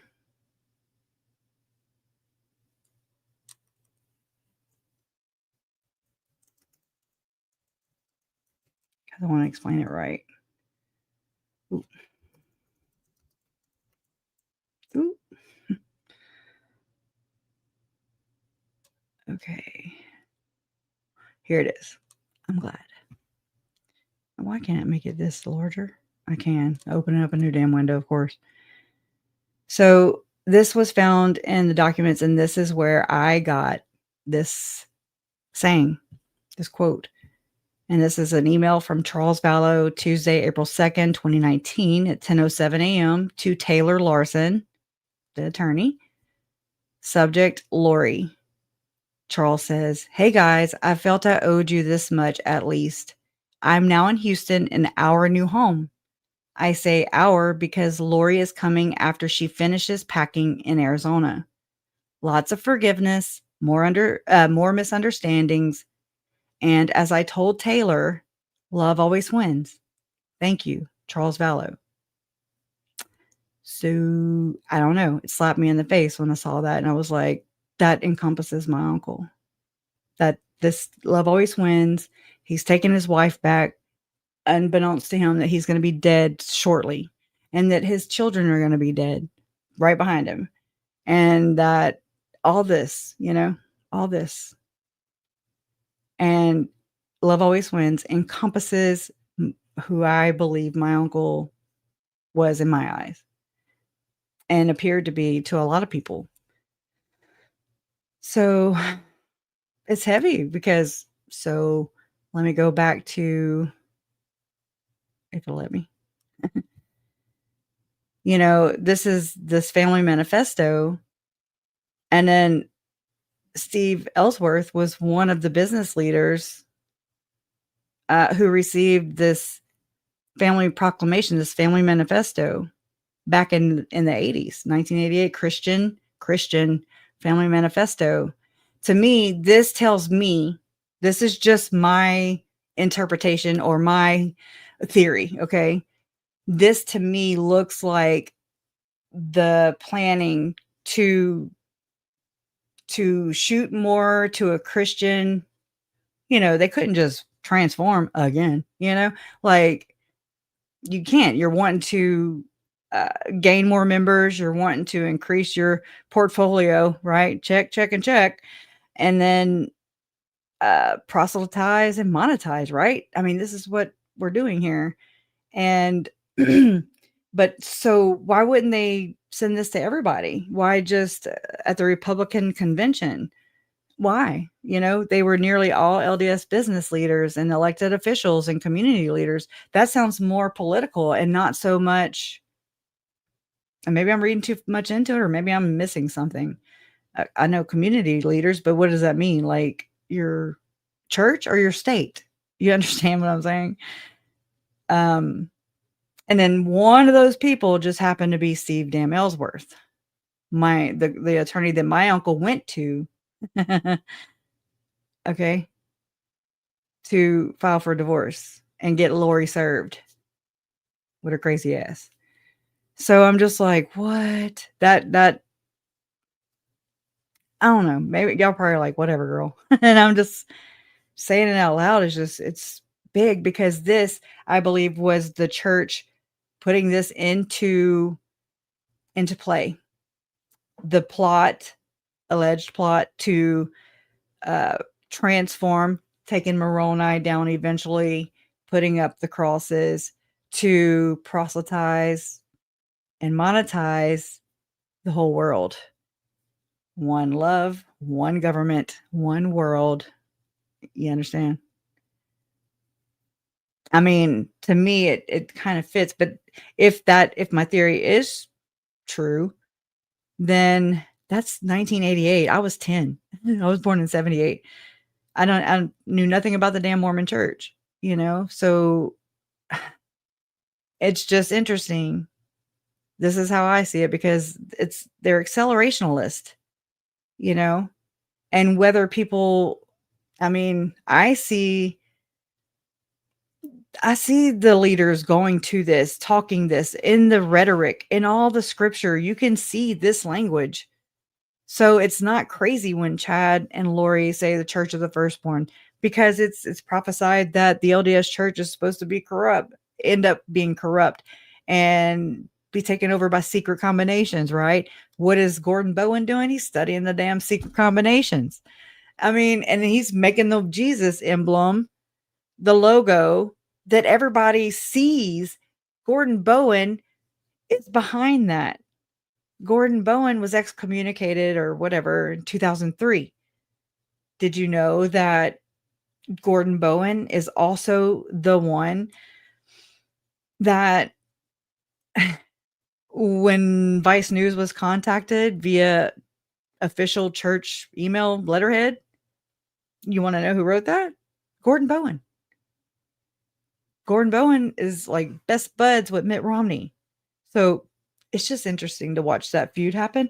But anyways, let me get back. Gordon Bowen, that's why Tim was in denial about him being excommunicated or the church denouncing him.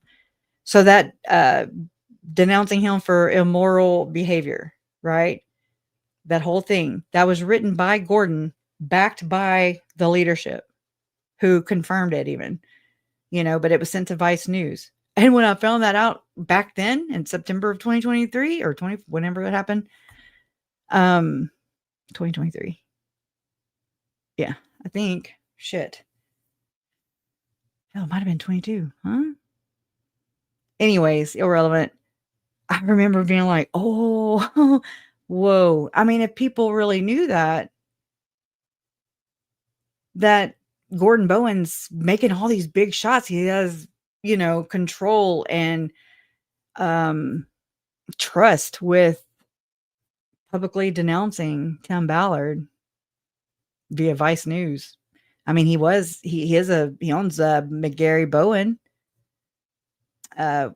He worked on Madison Avenue ad agency, like the big wigs, had some major accounts, worked with Mitt Romney on the Olympic committee, which ties back to Tim Ballard's interesting. It ties back to this Monterey Institute of International Studies. When I saw that, hold on, let's see, relationship to the Olympic Games. I was like, what the fuck? Are you serious? Like, what? Okay, like that's the next damn thing down. Monterey Institute of International Studies. I know I'm jumping around a little bit, but kind of not. I'll read just the first couple blurbs, okay? Monterey Institute of International Studies. In 1979, the MIFS, we'll call it the MIFS, changed its name to the Monterey Institute of International Studies.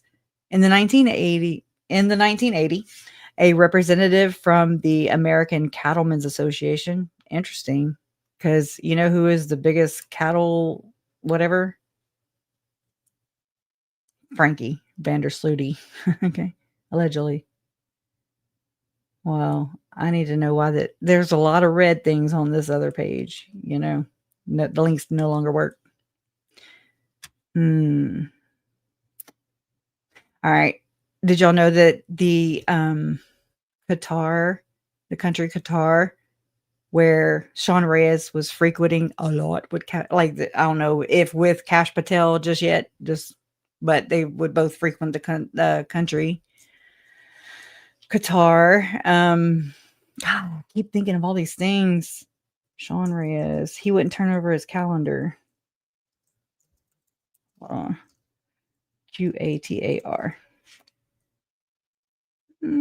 All. Let's see. Let me play this because as he leaves office, AG's calendar sheds light on where he spent his time on the clock. Ready to hear this?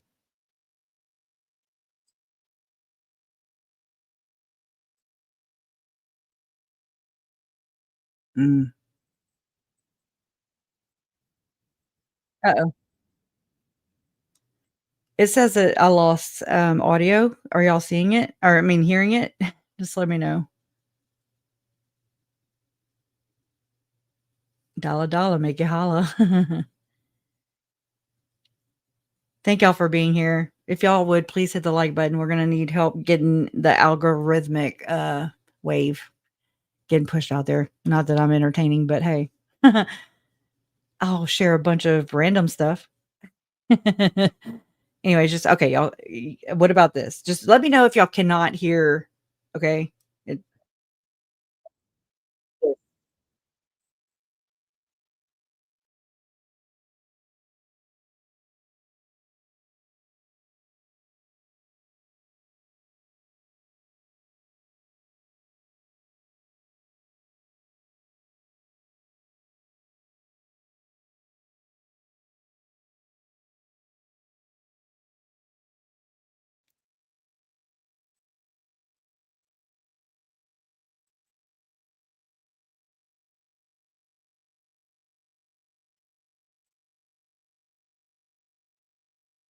No.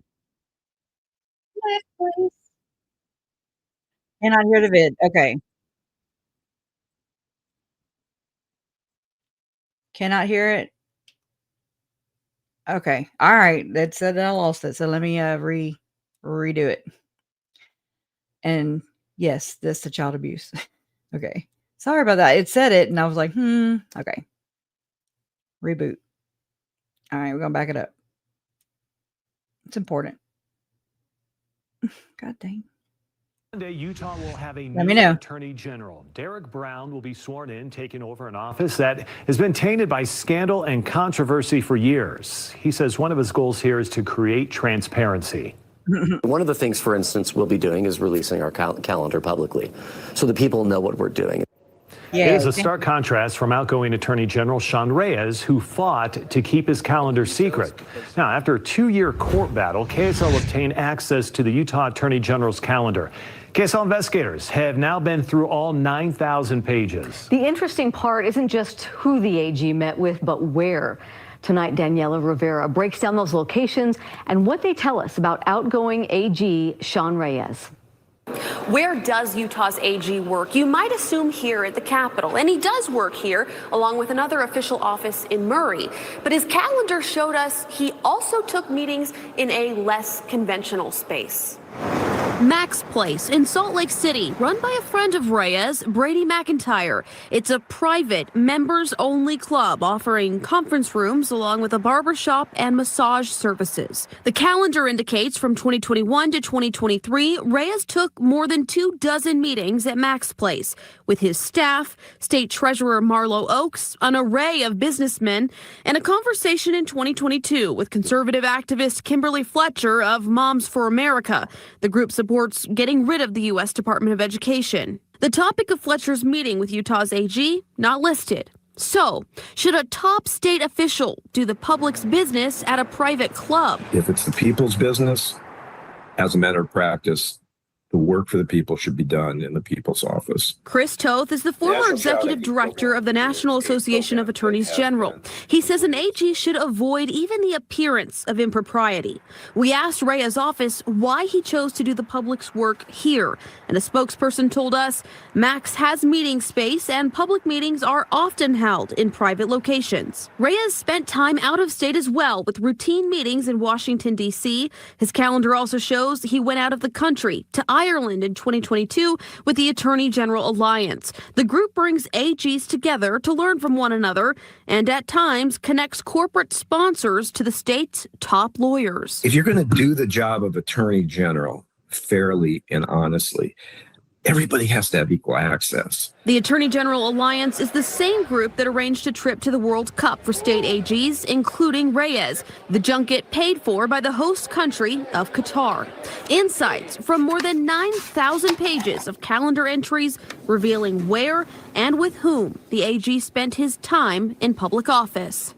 Reyes is getting ready to leave this office with Utah's new AG starting the job Monday. And while Utah's legislature passed a bill last year allowing state officials to conceal their calendars, incoming AG Derek Brown has said he will voluntarily release his. For KSL 5 News, I'm Daniela Rivera.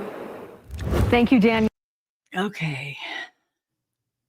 I hope I had two little things open after I did it the second time, but as long as y'all heard it, I'm cool.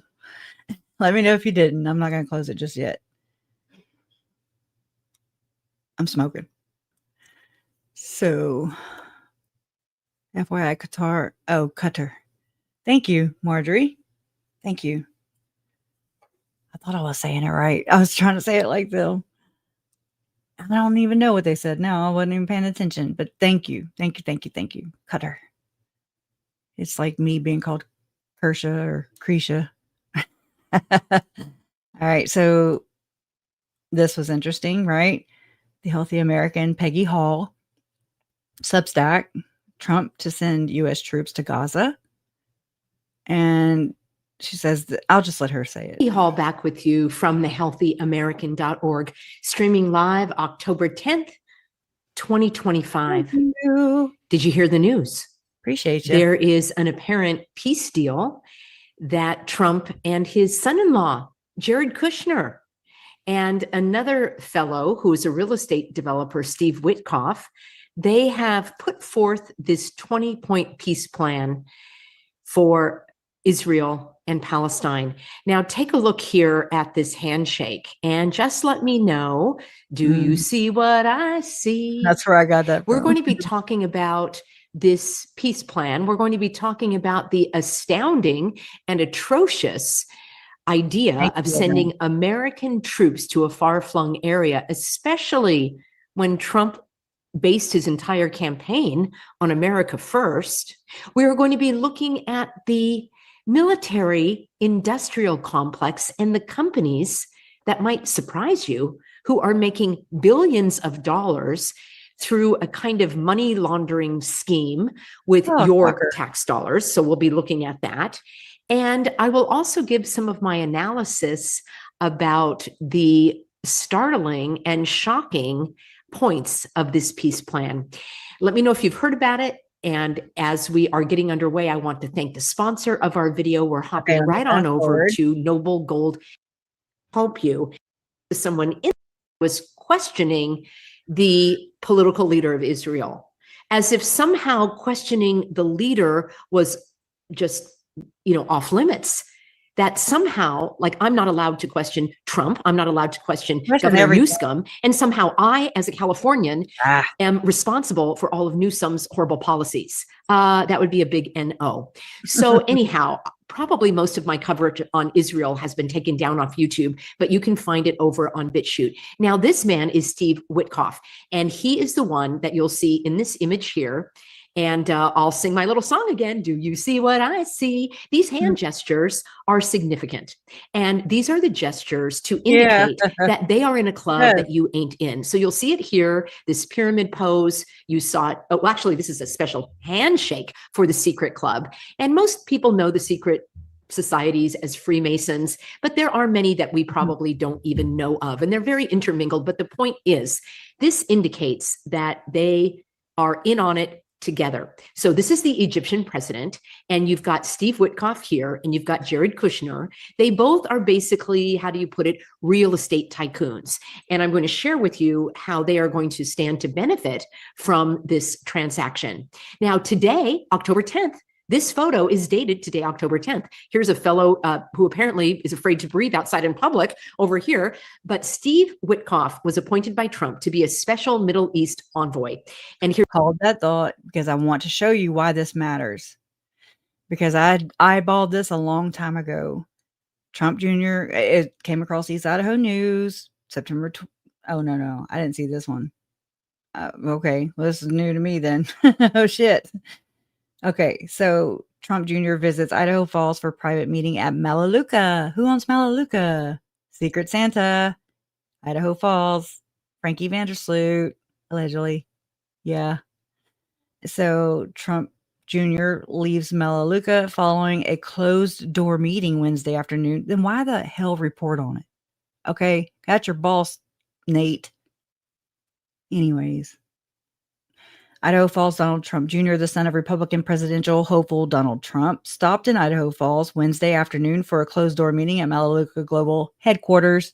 Trump Jr.'s plane landed at the Idaho Falls airport. I've been there around 4:20. Okay, 4:20 p.m. And he immediately went to Melaleuca. Sources say he visited with CEO Frank Vandersloot, his wife Belinda, and the company's management team for nearly an hour. He then went back to the airport and departed for Salt Lake City. Oh, well, damn. To attend a fundraiser. EastIdahoNews.com was denied a request to interview Trump during his visit. Seriously? Who's your source? Vandersloot? Anyways, the meeting at Melaleuca was closed to the media, and Vandersloot declined to comment about what was discussed. It was so secret. Ew. Who's that guy? It looks like Phil Lyman. Kind of, but maybe not. Let's see. So, yeah, that's just one. All right, hold on. What the hell? Skittles comment shouldn't be distraction. Trump's son says in Boise. I can't do this right now. I hate these effing things. Oh my God. I won't do it. I'll guess. How Vandersloot, wellness billionaire and GOP. Let's see. How Frank Vandersloot, wellness billionaire and GOP kingmaker. Oh, he's a kingmaker. Oh, you don't say. And he's a Mitt Romney supporter. So it's kind of weird, right? And Mitt Romney, I don't know. Is he? He's Democrat, right? I don't. Again, not political. Don't know. I like flunked my civics class because my teacher made me sit right next to his desk because I was always bad. It was in middle school, so I never had interest in it. Idaho might supply a third of America's potatoes, but you won't find its richest resident among the state's 325,000 acres of potato fields, or even in its capital city of Boise. He's in Idaho Falls, population 60,000, running one of the nation's largest online retail companies that's modeled like an MLM, but he denies that it's an MLM. Okay. Allegedly. Online retail companies from his headquarters 4 miles from downtown. And Rexburg is right here. Okay. And it's also ties in with Adam Steed, Idaho's wealthiest person with an estimated net worth of $1.9 billion. This was back then. This was 8 years ago. Frank Vandersloot, the 68-year-old founder and CEO of Melaleuca, which bills itself as the wellness company. Melaleuca manufactures more than 450 products ranging from vitamins and health supplements to environmentally friendly household cleaners. It then sells them direct from the factory to more than 1.8 million consumers. But if y'all just do a Google search of Melaleuca, the wellness company, you'll find tons of videos on this stuff criticizing. So just, yeah. But Melaleuca also offers commissions. About 2/3 of customers simply buy products for personal use, but Melaleuca also offers commissions to those who want to refer customers of their own. That's a little, just twisting it a little. Most just earn a 3 to 4% commission on goods purchased by people they have directly referred, but it's possible, depending on how many people you have referred and how active a role you take in the company each month. To earn higher rates and commissions on purchases made by the Melaleuca customers, refer to the business by your own Melaleuca customers. The chain extends. It's a chain, all right. At most 7 iterations. Too many to count. All right. They're business builders. People who are working to earn income from referrals. Oh, while a few of these builders go on to make 6 or even 7 figures, 90% of them just $2,047 on average. This is a quote. This is not a get rich quick scheme, unquote. Vandersloot told Forbes, who Ken Krogh works for Forbes, in 2004, but noted that the income can still, quote, make a real. Hold on, let me mute myself for a second.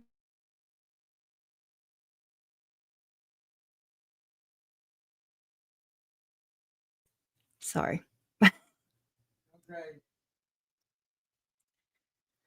Okay. Whoa. Now this is interesting. Just pay attention here, y'all. I forgot this was going to be here. Okay. Vandersloot told Forbes in 2004, but noted that the income can still, quote, make a real difference to a family earning $30,000, unquote. Vandersloot would know. Born into a poor farming family, he spent his childhood in northern Idaho chopping wood, feeding chickens, and milking cows. By age 12, he was running the family farm while his father worked a railroad job. So did Chad Daybell's. He paid his way through college by cleaning a laundromat that he lived in before taking a break to spend 2.5 years in the Netherlands on a mission trip. He converted to the Church of Jesus Christ of Latter-day Saints as a teenager, and eventually earning a marketing degree from BYU in 1972. But just know this, I've done some research before, and there are 2 brothers by the last name Ball from Idaho Falls area who helped Vandersloot. They mentored him, and, they sit on his board now. By 1985, Vandersloot was a regional vice president for Cox Communications, cable TV. Is this dinging for anybody? Let me know. I gotta know. Please. I hope it's dinging. Anybody? Anybody know who Cox Communications ties to? I'll give you one guess. Let me type it in real quick. Oh.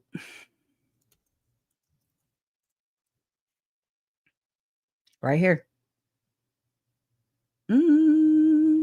Governor of Utah, Spencer Cox. Yeah. Oh, I watched this 60 Minutes on accident. Let's see. Valhalla, right? Look at that.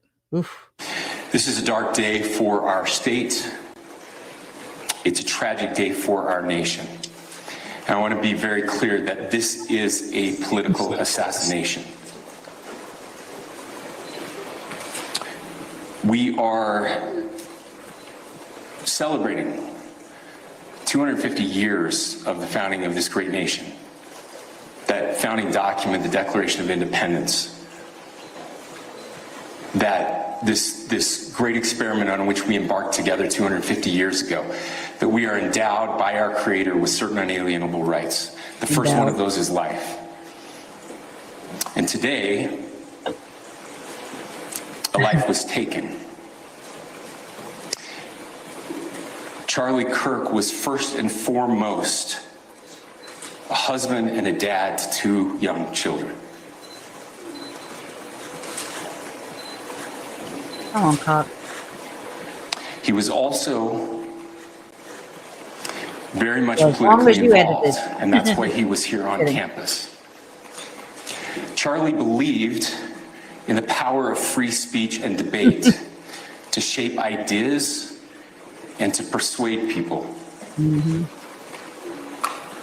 Historically, our university campuses in this nation and here in the state of Utah have been the place where truth and ideas are formulated and debated. And that's what he does. He comes on college campuses and he debates. That is foundational Master debater. to the formation of our country, to our most basic constitutional rights. And when someone takes the life of a person because of their ideas or their ideals, then that very constitutional foundation is threatened. Now, we have a person of interest in custody. I bet. The investigation is ongoing. But I want to make it crystal clear right now, to whoever did this, we will find you.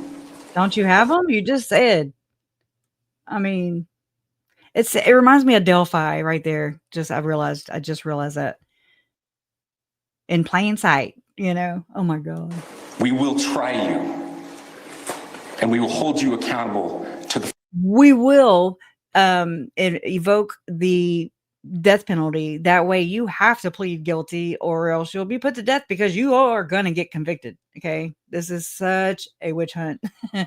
I mean, that's something I've noticed. And look, my aunt and her posse murdered my family, but I've always been one who's like, I'm all about fairness. Like if Lori and Chad didn't do it, if I felt like they didn't, if I saw enough evidence, like my mom, I'm just like my mom. I've found evidence, tons of evidence.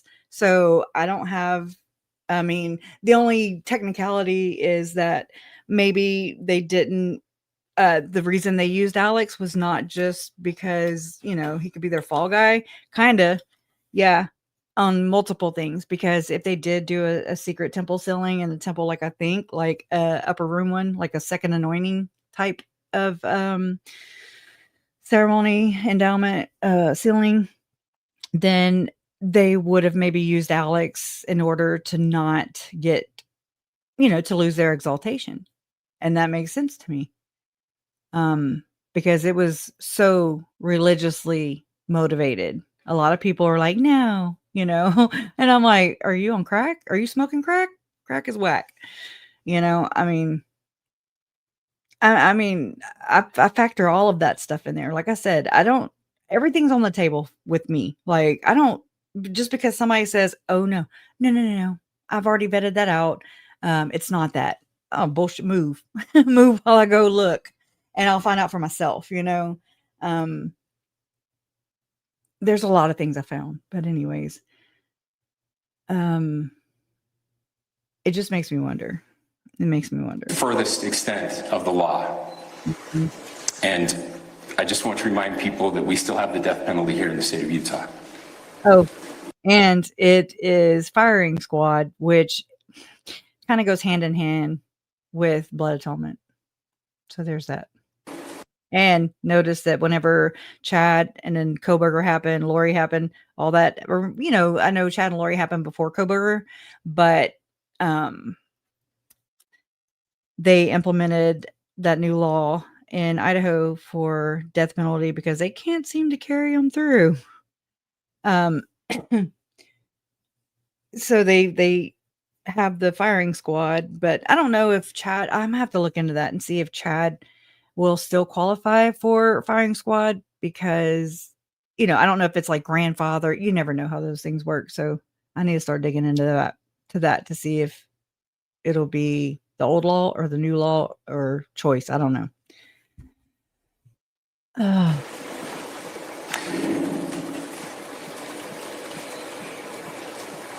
Come on. Our nation is broken. We've had Utah is broken. I mean, the law system, like all that, the judicial system is broken.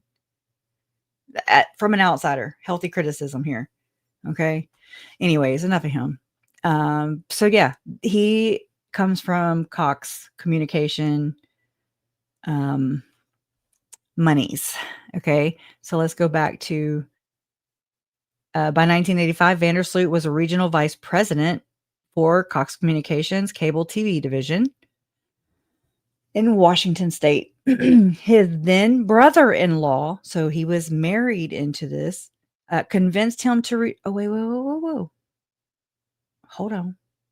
His then brother-in-law convinced him to return to Idaho to help launch a company based on a handful of products. Never mind. How the hell?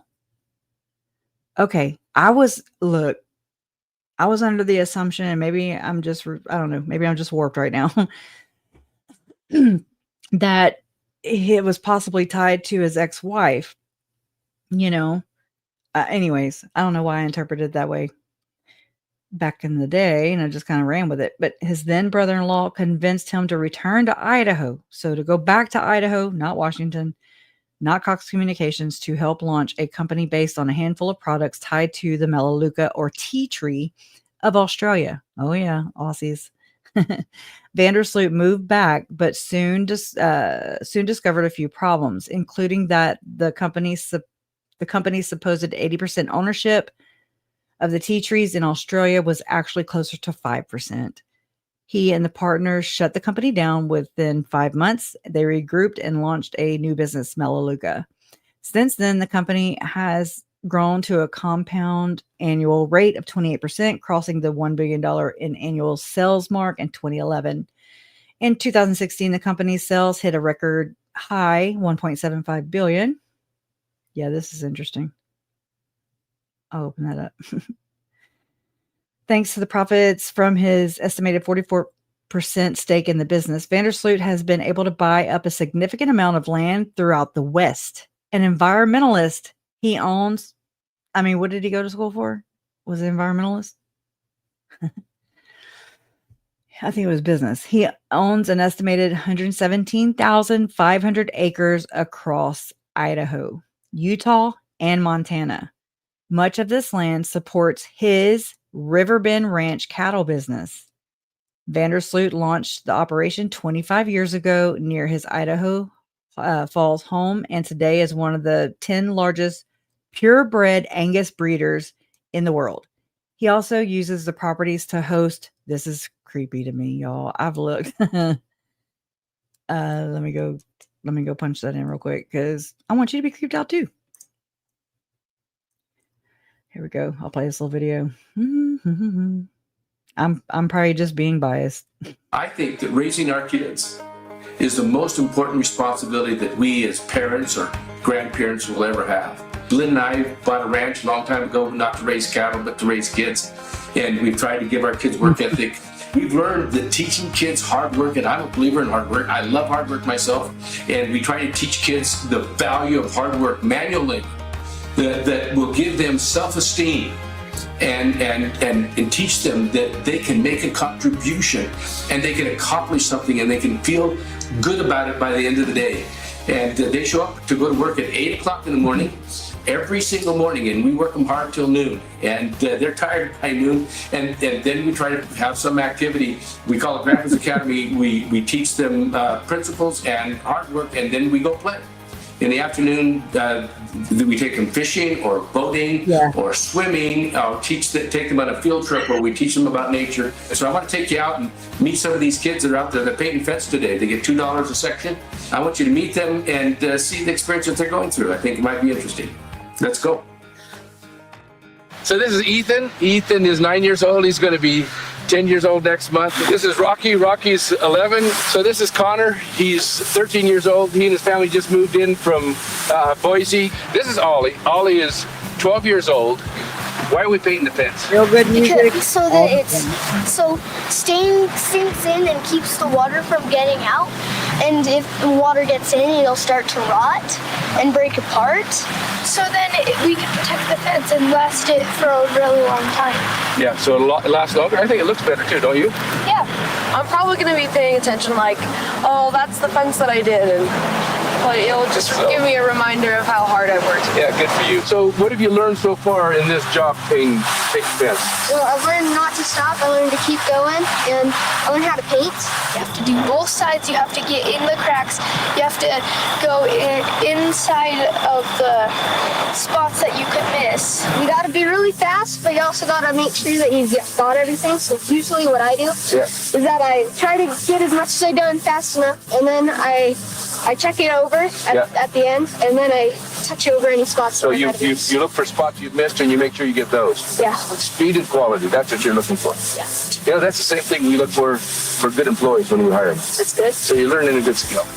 How much do you make per section? $2. You make $2 between one fence post and the other. So you got to pay 4 bars, 4 rails, and 2 fence posts, and you make $2 for that. So have you spent your money already? No, I haven't spent any of it. You haven't spent any of it. Where is it? It's just in the bank right now. I put half of it in the bank, and then I use the other 50%, whatever. For whatever you do. Have you spent some of it already? No, I'm saving it up. You're saving it up. Good for you. First, I'm going to sort out my tithing. Yeah. And then put some into my bank account. Yep.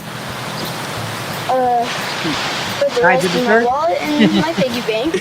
What do you feel like when you look back and you look at the sections that you did? We've done a long ways. How do you feel about that when you look at it? I feel like I've accomplished something. Yeah? Proud of it? Yeah, I'm really proud. I'm really proud of how well I'm doing and how fast I'm doing it. Feels really good. Whenever I drive by, I look at it, and then I feel good about myself. Good. Did I tell you to say that? No.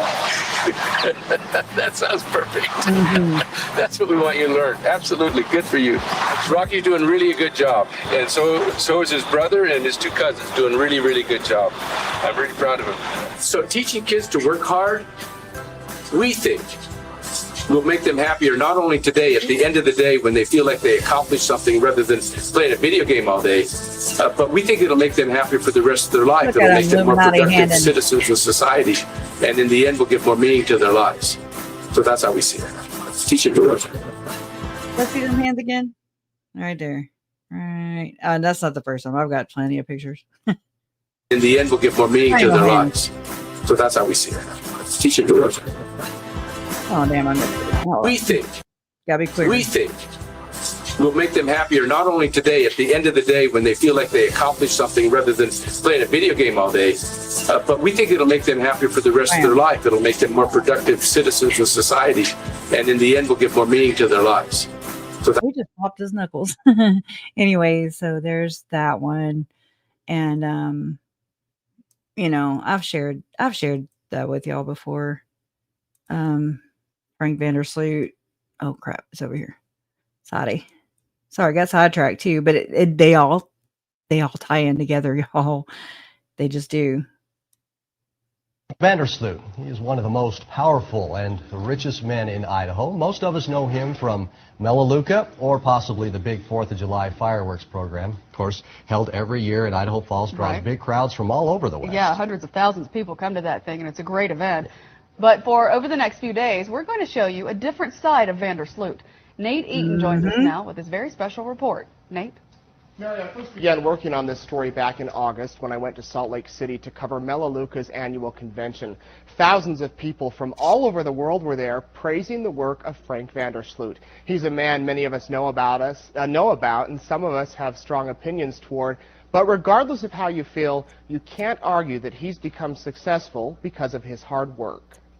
A lot of these are ours, a lot of those are boarding horses. So Frank Vandersloot's life would make a great From Rags to Riches movie. we've got run about 100 mares of cutting horses. Born the third of 4 children into a poor family, My dad made $300 a month. Frank grew up on a little farm in northern Idaho. My mom did everything she could to save a penny, including scavenging behind the grocery stores every week to get all the tidbits of food and pieces of peaches and carve out the bruise spots. Frank's dad worked on the railroad and was gone all week, so the kids took care of the farm.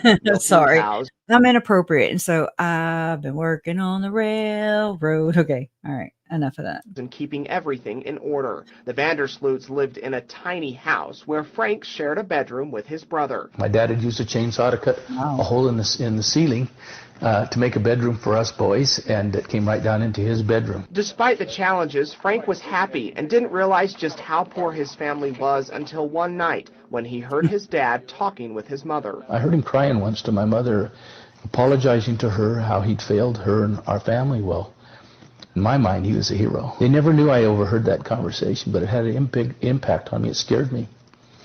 It scared me because I thought, no one works harder than my dad. Around this time, Frank was introduced to the Church of Jesus Christ of Latter-day Saints. He ended up getting baptized when he was 17, and 2 years later decided to go on a mission. So he withdrew all the money from his bank account except $400 and departed for the Netherlands. 2 years later, he returned to eastern Idaho, where he began school at Ricks College. There, he met his first wife. They were married within a year of him starting school, and both had no money, so they moved into an old house that belonged to her father. We put a swimming pool under the bed. That was our bathtub.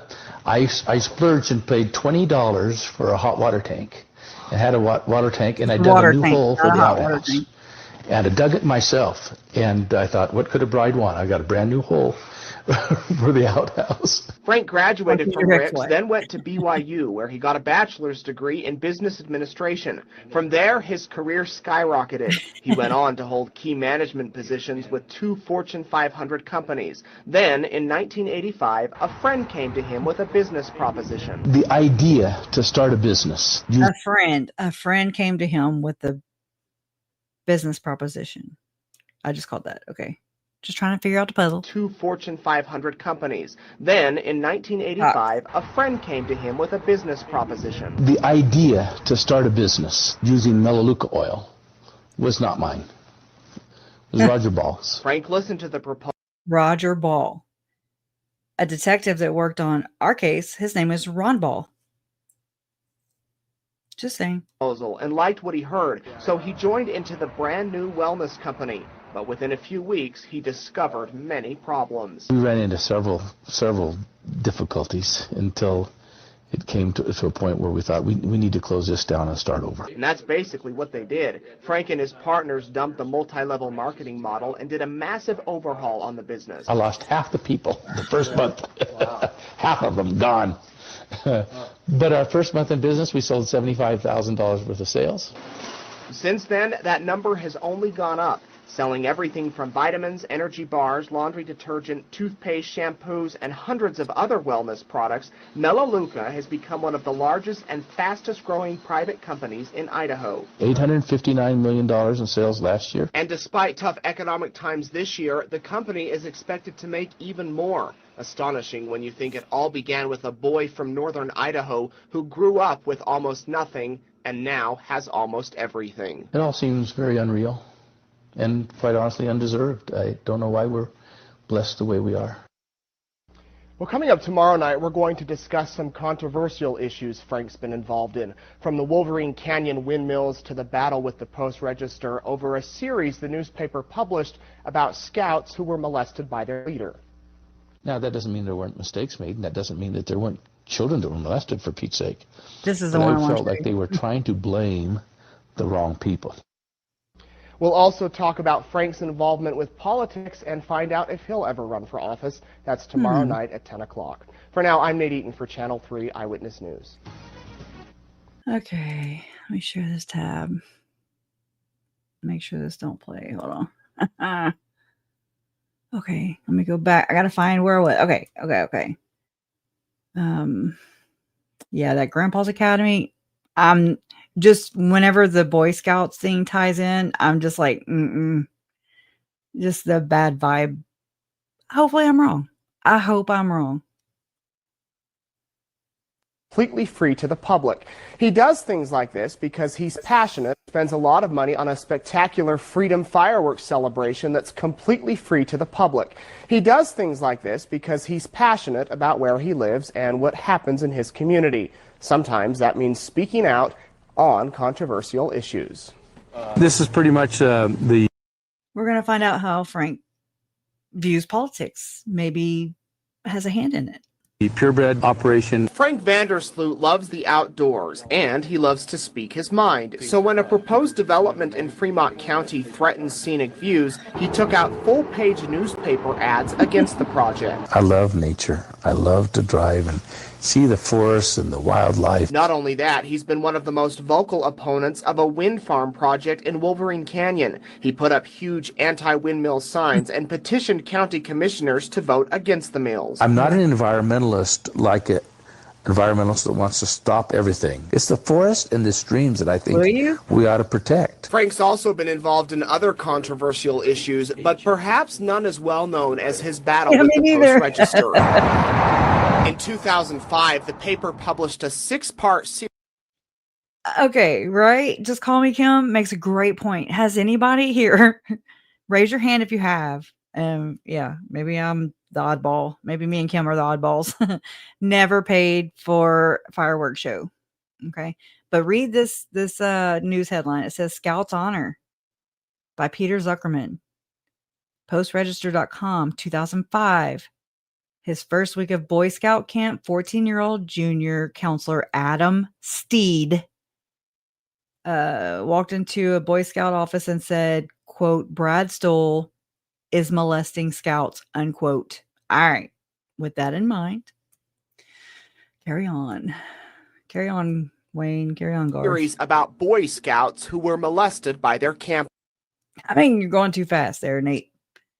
Sick of being preyed on. 14-year-old scout forced scout leaders to call police. So whatever. Part 2. At least one Grand Teton Council board officer knew Brad Stoll had a problem. Whatever. Experts disagree widely whether it was certain that Stoll would strike again after the whatever was caught. What did Grand Teton Council leaders decide? Where are the Boy Scout officials and other players? Leader. I do think that Boy Scout thing was way out of line. Frank wasn't upset the Post ran the story, but he didn't like the way they did it. So he used his month. Why is he not saying it's not a story? Okay.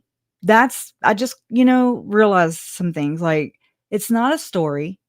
This is an allegation. These are allegations from a boy from your community. And it's not that he didn't like the way they did the story or whatever the hell he just said. Y'all know I have short-term memory syndrome. Series about Boy Scouts who were molested by their camp leader. I do think that Boy Scout thing was way out of line.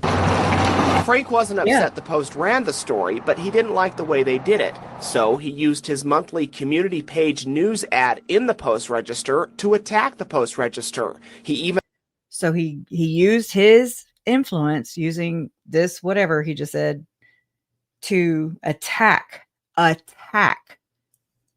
newspaper. And hired a law firm to conduct comprehensive research into the story. Now, that doesn't mean What about into the claims? Okay, billionaire Santa. There weren't mistakes made, and that doesn't mean that there weren't children that were molested, for Pete's sake. But I felt He admitted it. like they were trying to blame the wrong people instead of Whoa. That part bothers me. But I felt like they were trying to blame the wrong people instead of blaming the molester. They were trying to blame all the youth groups and the Boy Scouts, and they were trying to blame the leaders, and they're trying to blame their church organizations. Their church organization, since it's 90-something% Mormon their population, I'm going to go out on a ledge here and just say that's probably his church organization, if you know what I'm saying. The Post-Register believes it did nothing wrong and stands by the story. No one mentioned in the articles ever asked the paper to issue any corrections, clarifications, or retractions, and the story won numerous awards. And you can now see it on Netflix. Please go watch it. You can also watch, well, I can find a link for the Adam Steed Mormon Stories podcast that had to be privated because they were threatened, you know. Laws concerning child abuse were even changed because of the series. No. See, that's where I'm like, no. I don't know if it's bad wording, bad phrasing, bad a play on words, but that's not why the laws were changed. The laws were not changed because of this play on the story. It's because that boy and other boys were diddled by Boy Scout leaders, okay? And church members and community members, okay?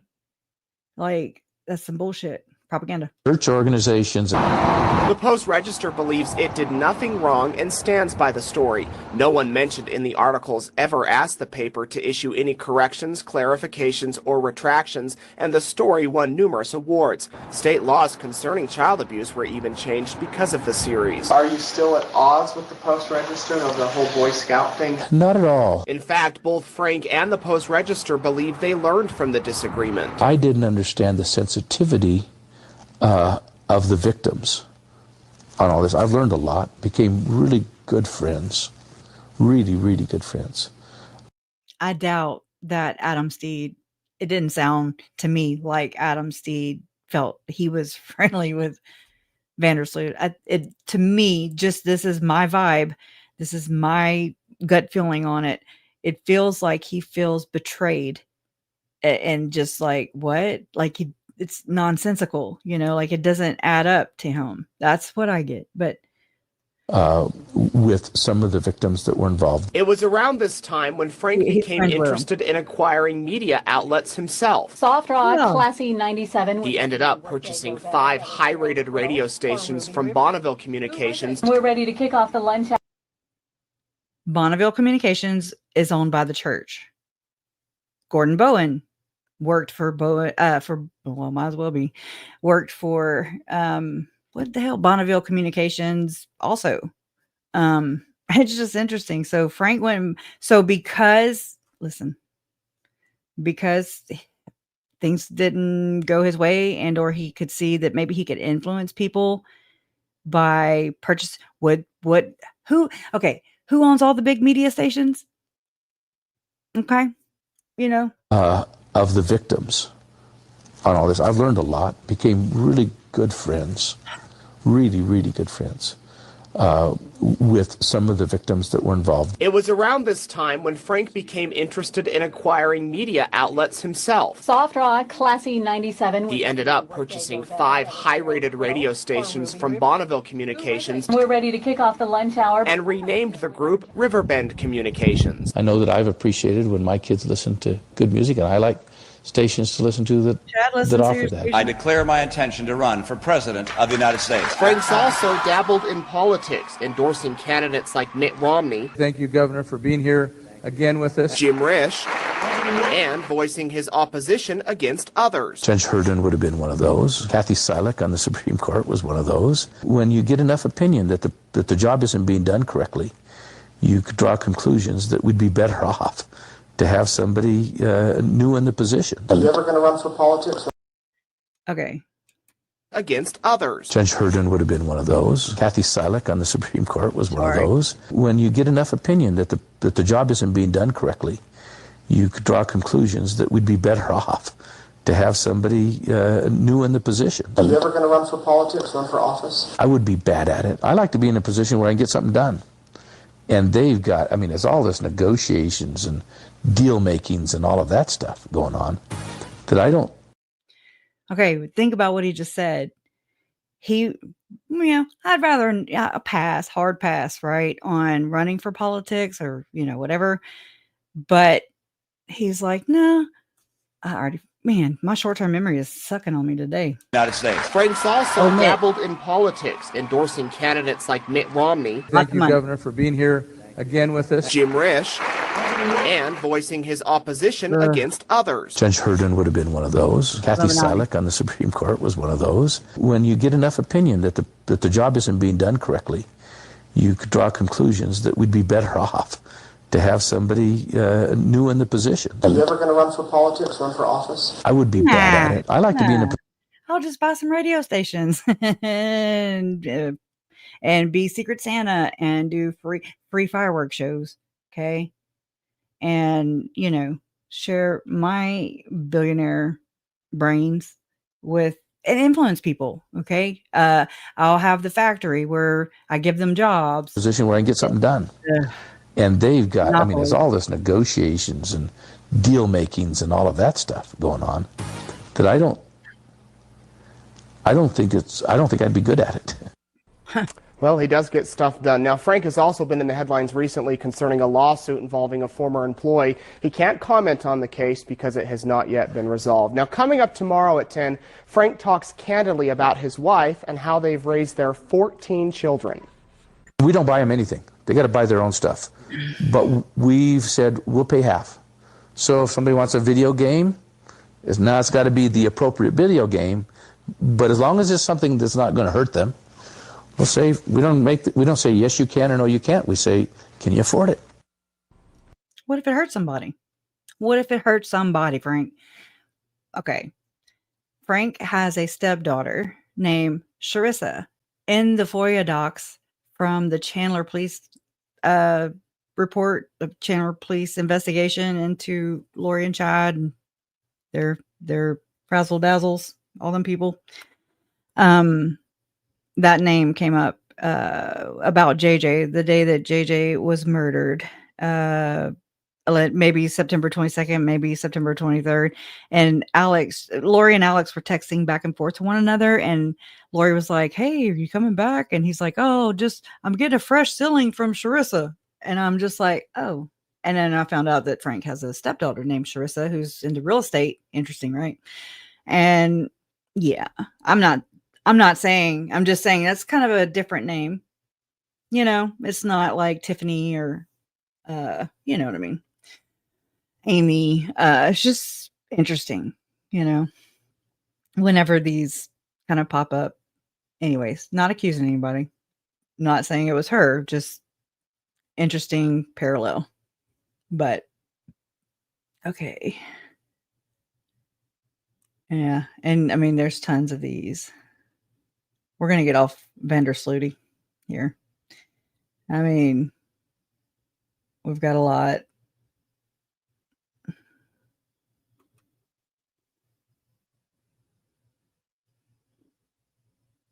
I wish I wouldn't jump in like that. Oh, okay. I mean, just on and on. They have to talk to each other a lot. So, or unless there's many reporters, I don't think there is on staff. A $500,000 fund and addresses those who say this, whatever. Anyway, I can't keep up. There's way too many. Reacts to IRS scandal. Maybe I need to look at all these. But also, there's the richest billionaires in every state. And there's Frank right there. Okay. 3 billion. So there's that. And then this guy, this little Keebler elf, is now the House Speaker, Mike Johnson, from my state. Okay. From my state. Oh, yeah. He also has gone to, the East Idaho News has reported Mike Johnson visiting private Frank Vandersloot meetings in the past, holds private meeting and dines with Frank Vandersloot in Idaho Falls. This is August 6, 2024. Okay. I don't know. Like I said, these are just things that I pay attention to now. I mean, I've just kind of collected them loosely. I strive to be this. Honey, what do you want to be when you grow up? A threat to the New World Order. Let me know if you can relate. All right. Yeah. So, all right, back to Miss Peggy. And then I need to cut it. I need to cut it. I feel like I haven't talked about what I need to talk about. There's so much to talk about. Looking for it. Substack. There it is. Okay. Jeez. Here's Jared Kushner. Now, they both are Jewish, so I suppose they're there to go to the Wailing Wall. We're going to see that in just a moment, or the Western Wall, they're calling it here, October 10th, 2025. And here they are I'll Google it, talking to a wall. And I understand that as a part of the Jewish religious heritage. And you put your little prayers here, you stick them in the wall, and that's how they do it. Make sure that's all they're doing. You've got Ivanka. Is that her name? Ivana? Ivana. I don't even follow this. In her polka dot black and white dress. Now, I know some of you probably are fond of polka dots, and don't worry about it. If you have black and white polka dot clothing, I'm sure it looks fantastic on you. And I don't know if Ivanka is trying to send a message, but it is black and white, which also has to do with the dualism and the secret societies and so forth. It totally could be a coincidence, but I do point out those things when I see them. So here we've got the Witkoff real estate empire, I suppose you could call it. Interestingly, now Steve Witkoff runs this with his son, and it looks like they do a lot of projects in Florida. That's what I saw earlier. I don't like this website. As you can see, it's kind of going weird here, but that just is to show you that they are real estate developers. So I want to talk about Trump's plan to end the war in Gaza. But what's more startling to me, and what has not really made the headlines, is that Trump is going to send American troops to Gaza. You heard that right. They're sending about 200 troops to Israel to, as they put it, help support and monitor the ceasefire deal in Gaza as part of a team that includes other nations, non-governmental organizations, and private sector players, U.S. officials said. Now, these officials, and I don't ever really like to do this because they said they're only speaking on anonymity, and I really like to have more clear sources. But since this is a breaking story, I wanted to bring it to you, and ideally, we'll be able to verify this with credible sources. But apparently there are details that the U.S. Central Command is going to establish a civil military coordination center in Israel that will help facilitate the flow of humanitarian aid, as well as, how do they put it now, logistical and security assistance into the territory. So that basically means there will be American troops there, and that ideally, they will be there to not engage in any combat, but just to monitor the effort that's going to go on there. So what's important to this, to me, is that nowhere in Trump's 20-point plan, and here you see Netanyahu also getting the Masonic handshake from the president of Egypt. So friends, they're all in on it. And also here with Klaus Schwab, there's Netanyahu, and your friend, and not mine, probably not your friend either, Nasal Schwab there. So it is Friday, friends. I like to have a little fun here. If you don't like my snark, I wouldn't continue watching the video. But in Trump's 20-point plan that I'll just highlight for you with a couple of notable phases. There's nothing about sending American troops. And by the way, you probably would agree with me that why in the non-spinning world should the United States send American soldiers to Gaza? Why should Americans put their lives at risk? I mean, think about it. Trump's entire election campaign was centered on America first and focusing at home, not on the domestic issues, not on the foreign issues. So how exactly does sending U.S. troops and engaging in this unprecedented involvement in modern times here in the Middle East oldest conflict, which by the way has not been resolved over multiple wars over the years. I've done videos on this in the past. How does that align with American values? Well, I guess we can see when you're talking about being American real estate developers, I guess it aligns pretty darn well. But that's right, friends, your hard-earned money is going to Israel. In fact, I've got something else I want to share with you here. Let's look at some data, shall we? All right. We've got the United States sending, since Israel has been in existence since 1946. And again, I've done deep dives on that. This is actually my area of expertise. And I can probably direct you to my BitChute channel because I think YouTube really was not fond of my Israeli coverage. But here's what I wanted to share with you.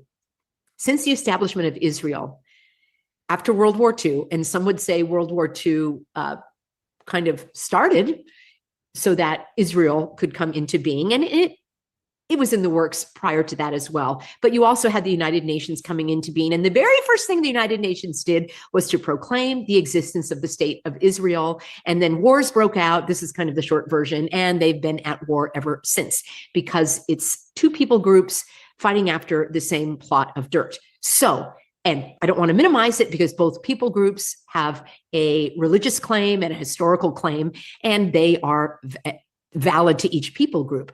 So the point that I want to make is the United States has sent your money to the tune of, it's actually over at this point, $300 billion to Israel. We've also sent a lot of money, a lot of big bucks to Egypt. You can see here, Afghanistan, South Vietnam, interestingly, and all of these other places. But Israel has gotten more than twice as much as Egypt, the second next recipient of aid. Don't you think that money could be better spent in the United States? I know. I can think of a lot of things that money could be spent on, such as returning it to the rightful owners, you and me, not having that money stolen out of every paycheck. Just think about it. We could afford gasoline. We could afford the rising cost of food. We could afford the rising cost of housing and the rising cost of healthcare and the rising cost of insurance and property taxes and all of that if the government didn't pick our pocket every paycheck. So how about just giving that money back to us? Why didn't Elon Musk doge this aid, I ask you? So what's weird, friends, is this is kind of like a money laundering scheme because this money goes back to the United States to purchase American-made weapons, either directly with commercial contracts, which you can probably find online, or through a program called foreign military sales. So I want to show you the top companies that are getting this, I'm just going to call it money laundered money, because it goes to Israel. Israel sends it back to the United States. And Lockheed Martin here is the world.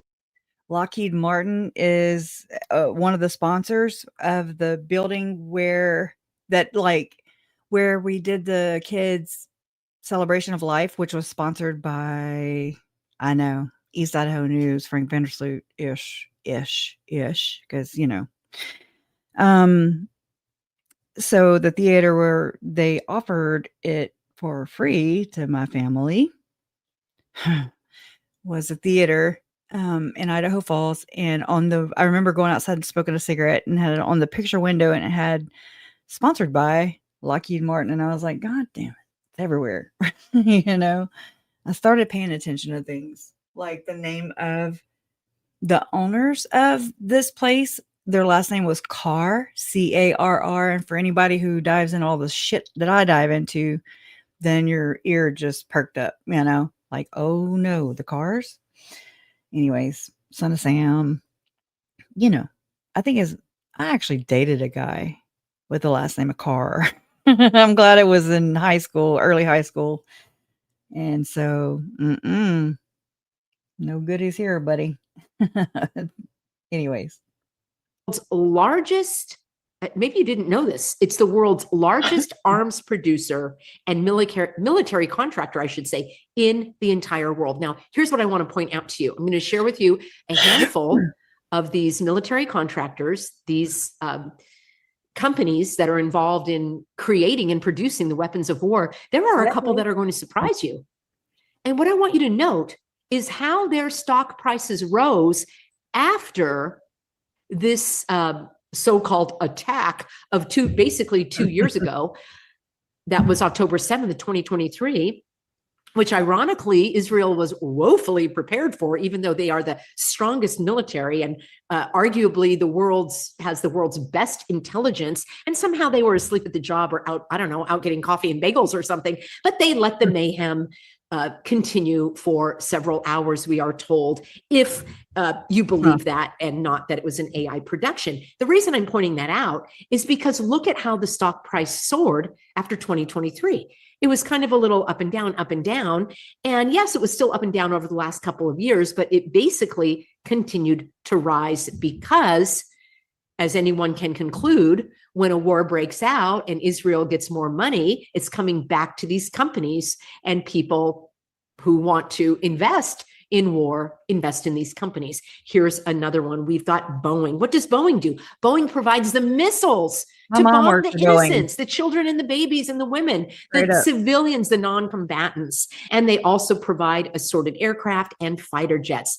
They were pretty much taking a dive prior to 2023. And again, it's been up and down, but basically the trajectory has been up.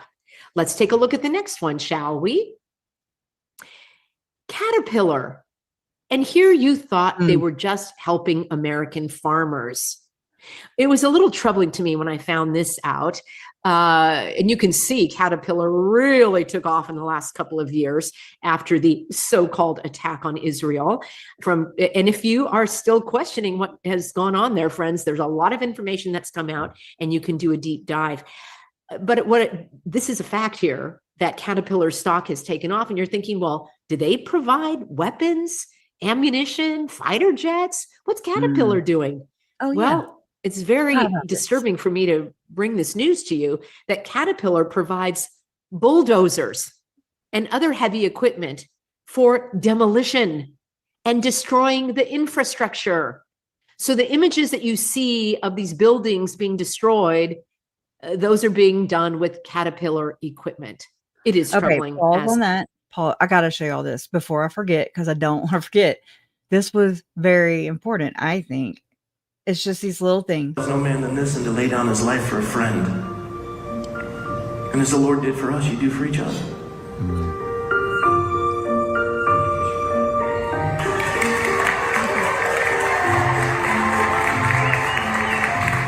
I mean, everything about her, from her, how easy she is to talk to how compassionate she is. Well, she's obviously strikingly beautiful, but very calm, very gentle. Rob and Kathy, my parents, and my family who's flown in from all over, from New York to Ohio to Utah.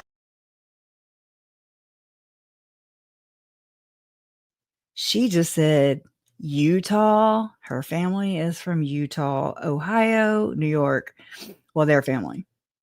Rob and Kathy, my parents, and my family who's flown in from all over, from New My York. family who's flown in from all over. My family who's flown in from all over, from New York to Ohio to Utah. Rob and Kathy, my parents, and my family who's flown in from all over, from New York to Ohio to Utah, and my friends and all of you. You guys are family, and to us, it did not make sense to have a celebration without the incorporation of Turning Point as well, because not just the employees and the donors, all that, but you guys are family to us as well, and it would be the missing piece if we wouldn't have. Interesting. I thought it was. I think it is still. But, you know, there's that.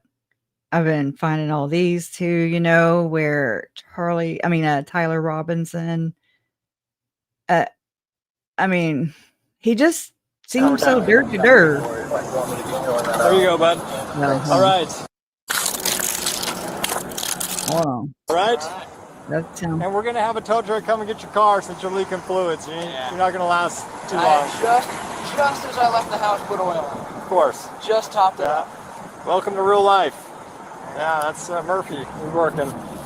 All right, guys. Murphy's Law working. Yeah. I don't know. Just find it interesting. Never mind. Let's get out of that. Oh, and this. I freaked out over this. I don't think I did a good enough job on it. Her eyes freak me the fuck out. Okay. They are doing some robotic shit here. They're like scanning the room. If it'll play.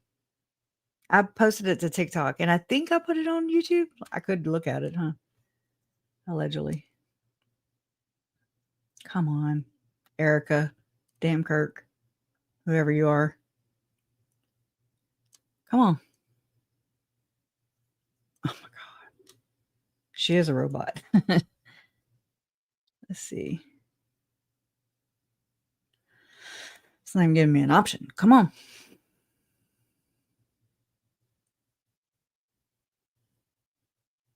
Okay, I'm not going to give up just yet. I'm going to go find it elsewhere. Okay, let's close this tab. Let's close this one. Oh, no. Yeah. I wanted to show you all that too. It's going to play and then I'm going to hear it and it's going to freak me out. Okay, so this is the University of Utah College of Social and Behavioral Sciences post.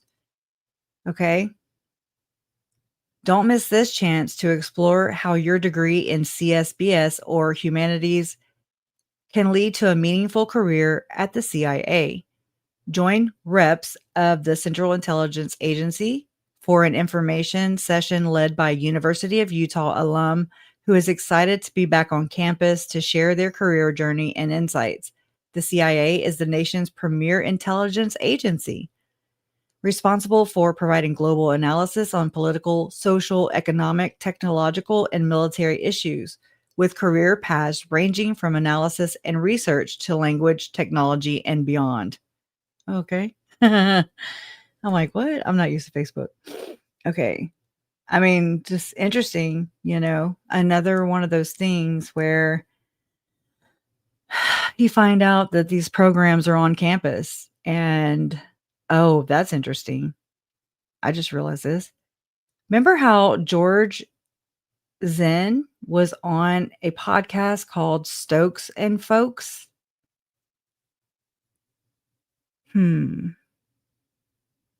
I just, anyways, it could mean nothing. It could mean, birds of a feather flock together. Stokes and Folks, which I mean, they have recovered the audio on that. I don't have time to play it tonight.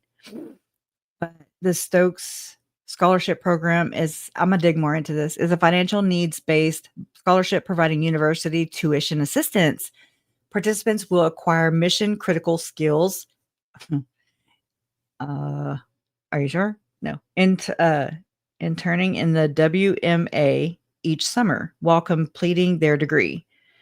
So also, just know that I've uncovered receipts before that Tim Ballard, he has an agency, like as in an actor, Let me pull that up while you watch this. This is Stacey Lee Lever channel. I'm going to grab the link real quick, post it in the chat, but she put this together and I died laughing. I hope you do too, because it's gross. We have to laugh at these fools. And God, I never can find the damn speed. Okay. And you'll see some acting right here. Ready, go. Humans love more than being adjacent to goodness. It is crack for them. Tim started, this is so corny. It's cringe. Tim started making public appearances. Apparently he made one in St. George when I was living in Vegas, but he would enter the town he was appearing at to give a speech or whatever it was in a helicopter that he would have landed like in the town square.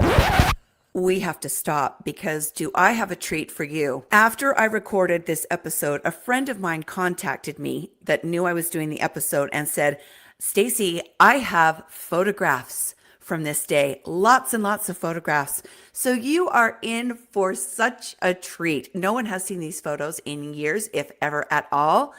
Enjoy.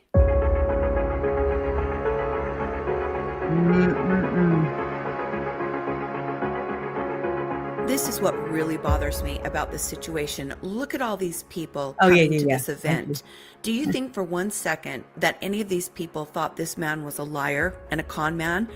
These folks were there because they thought he was doing something good and they wanted to show their support to someone who was working hard to save children. These are good people. These are decent people that thought they were supporting a good cause and they got took. And it makes me really angry.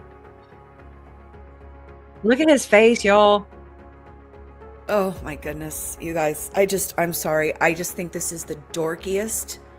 This is the song that just played in my mind was "A Coming Like a Wrecking Ball," right? Oh my God. This is Tim and a wrecking ball. One of the most uncool things I think I've ever seen in my life. I have never seen anyone so desperate to be worshipped and treated like a hero. This is the corniest freaking thing I have ever seen.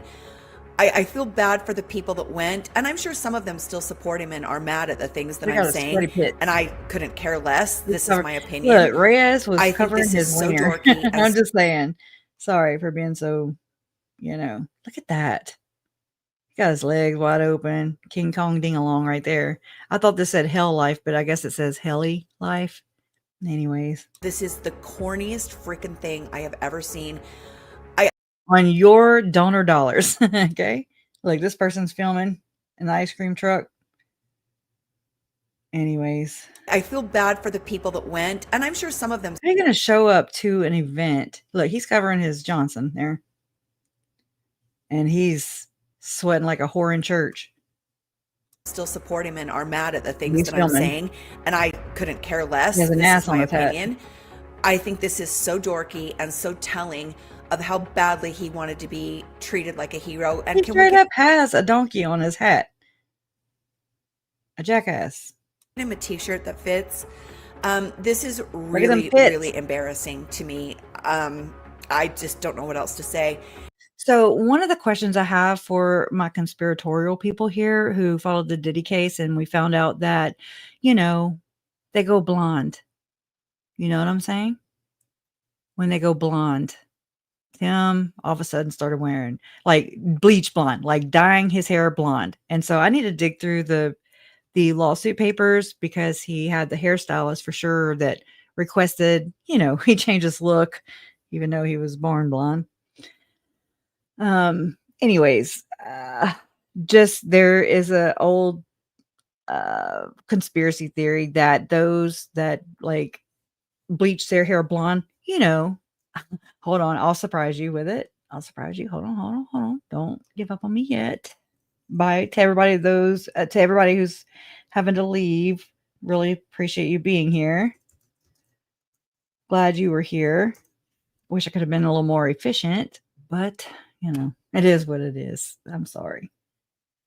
Let's see. Come on, picture. Come on. Here we go. Okay. It's not going to play, but it's okay. It's a cinema photo. But she went blonde. Do y'all remember that? And we're like, oh my gosh, she's trying to look like Lori. What the hell was all the damn blonde pictures? We know you're in there. And they're kind of all blonde there, huh? But anyways, it's an old adage. I don't know what to call it. A theory that those who go blonde sold their souls. Like Eminem. Anyways, I don't know. It's just interesting. Timing.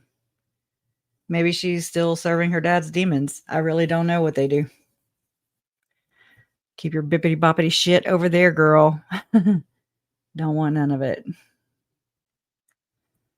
Anyways, poor Tammy. But, I wonder how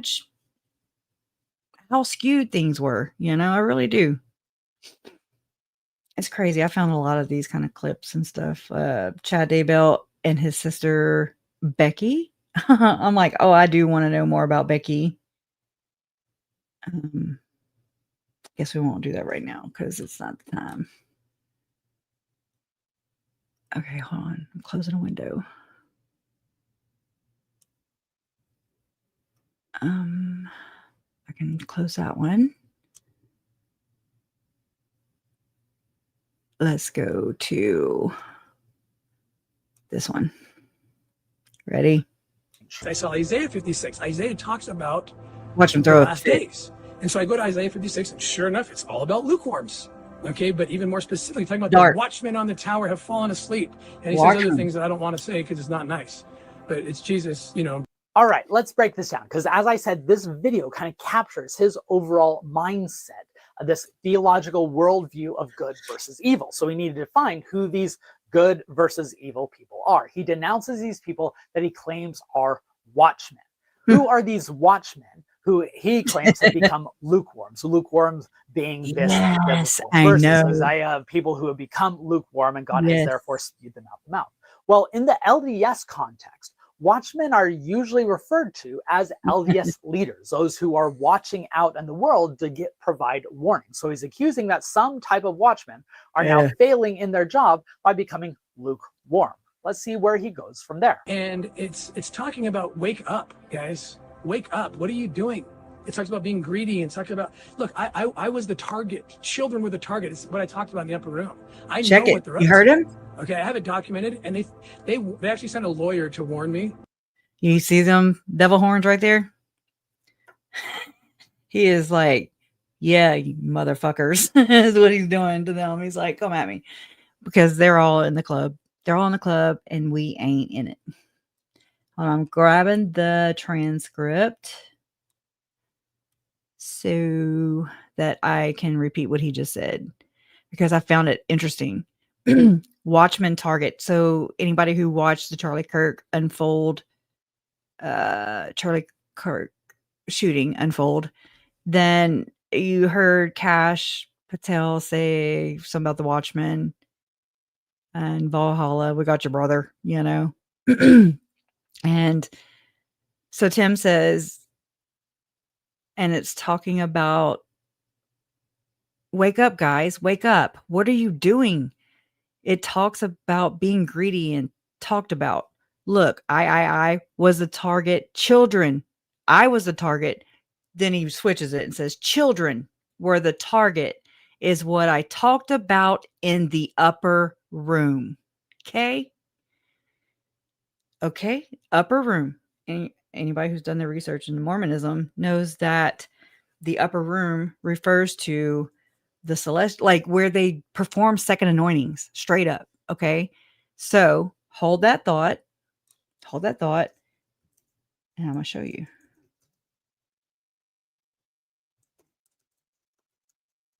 Just not quickly. Okay.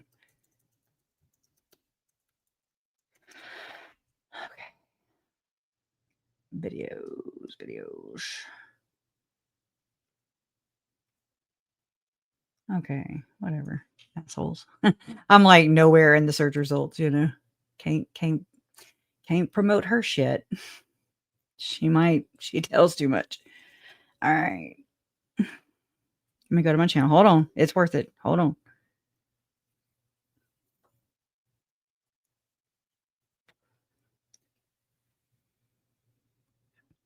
Okay, videos.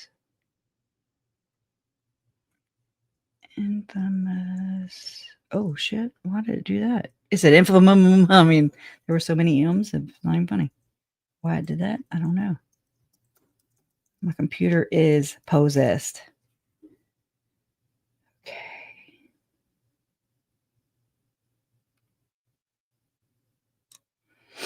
All right. Hold on. Okay. Chad makes a portal in Lori's closet so she can visit him. Chad makes a portal in Lori's closet. Thanks for doing this with me. Chad makes a portal in Lori. Are you trying to say that? Chad makes a portal in Lori's closet. Okay, anyways, check this out. Man, it's all the way up. Whatever. Lori received a revelation that Charles will. So I'm reading the infamous Reddit email. Okay. Die in an accident on his way back home from Texas. He does not die. At the Mesa PAP Preparing a People event time, Chad and Lori are still to each other in temple where they travel to another upper room, and Moroni gave Lori to Chad. Moroni gave Lori to Chad. Okay, I mean, just know that. Together at this point, at the Mesa Preparing a People event time, Chad and Lori are still, are sealed to each other in temple, where they traveled to another upper room, and Moroni gave Lori to Chad. Sounds like, oh, here, I'll let that play. Together at this point, at the Mesa Preparing a People event time, Chad and Lori are sealed to each other in temple, where they traveled to another upper room, and Moroni gave Lori to Chad. Sounds like a second anointing. That's just between me and you. The Savior was there. Moroni and Chad have been married to Lori in many probations. Many other probations. Lori is bad eyeliner jobs. Lori has been on 21 planets and Chad 31. Once he was a Holy Ghost.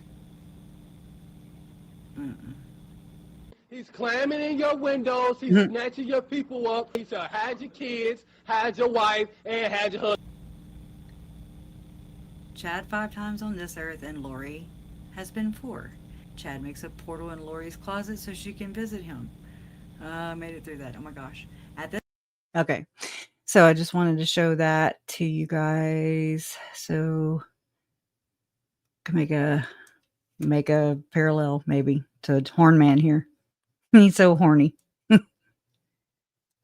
I know what they're up to. Okay. And it's talking about wake up, guys. Wake up. What are you doing? It talks about being greedy, and talks about, look, I was the target. Children were the target. It's what I talked about in the upper room. I know what they're up to. This is what I talked about in the upper room. I know what they're up to. Okay. I have it documented, and they actually sent a lawyer to warn me, saying that if you come out with this, we're going to embarrass you, Tim. Sound like they got some blackmail on each other, and I'm here for it.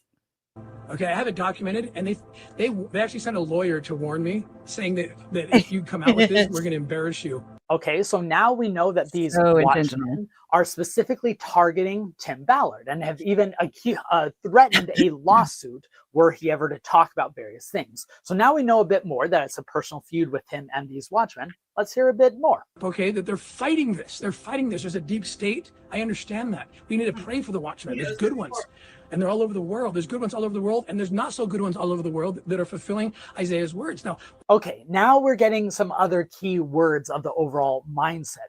These watchmen, of course, remember this is religious language that he's borrowing from the LDS tradition, are now part of the deep state that has infiltrated it, language that's used in the MAGA right to denounce those who are secretly infiltrating important positions in society to try to deny people their freedom, introduce corruption, and stop the redemption that's necessary for the nation. Now, I want to skip forward in the video just a little bit to confirm who he's talking about, because your guess, your assumption is right. He's talking about LDS leaders here, and this is how we know it. Because it's not about truth.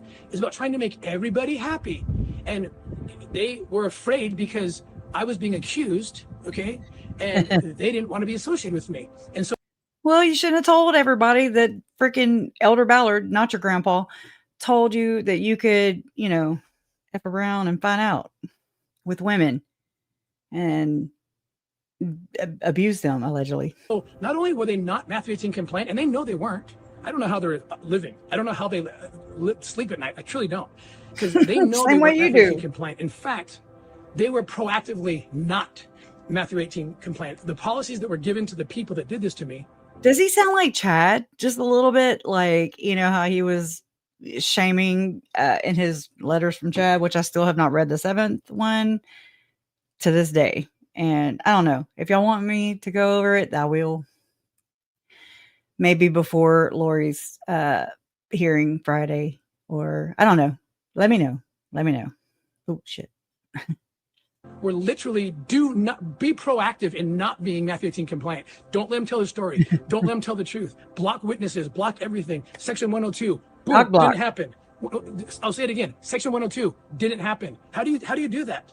How do you do that? So yeah, he's obviously talking about the LDS leaders who oversaw his excommunication. We know that because he references D&C 102, which is the LDS system, which outlines in the LDS scriptural canon their system of discipline, saying that the discipline proceedings against him were not properly followed. But now that we know what he's talking about, that he is referring to these watchmen who are part of the deep state as part of LDS authorities, not all of them, but at least some of them, I want to go back in the video a little bit. That was right before. This is a video that would have gone between the video I showed two before and this more recent one. And you'll see a bit of overlap. At the end of this video, you'll see the start of the last video I showed, because I want it to be clear that I am not unfairly slicing this, that these connections are the connections he made himself. And buckle up, because it's wild. What happened to Charlie Kirk? It's all connected. Do not believe the false narrative. This was a lone shooter. It was not a lone shooter. Know. This person who did this to Charlie was born of the same ideology of the lukewarms. Okay, because it's not about truth. It's about trying to make everybody happy. And they were afraid because I was being accused, okay, and they didn't want to be associated with me. So while I don't think that Ballard is saying that the LDS Church is responsible for the tragedy that took place at Utah Valley University, he's not saying it. At the very least, he's claiming that the same deep state that's part of this covert and coordinated actions to attack people like Charlie Kirk had also infiltrated the LDS Church. Now, in the video, he goes on to show some clips of people being denounced as scribes and Pharisees and hypocrites. And then he closes the video with this. Oh, what a tangled web we weave when at first we practice to deceive.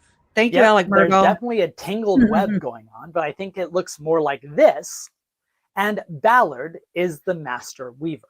Now, this is just a fitting end to this rise and fall story of Tim Ballard, going from a famous celebrity within LDS church communities to now denouncing the LDS Church as part of the deep state and part of these nefarious activities. But there's also a common through line here.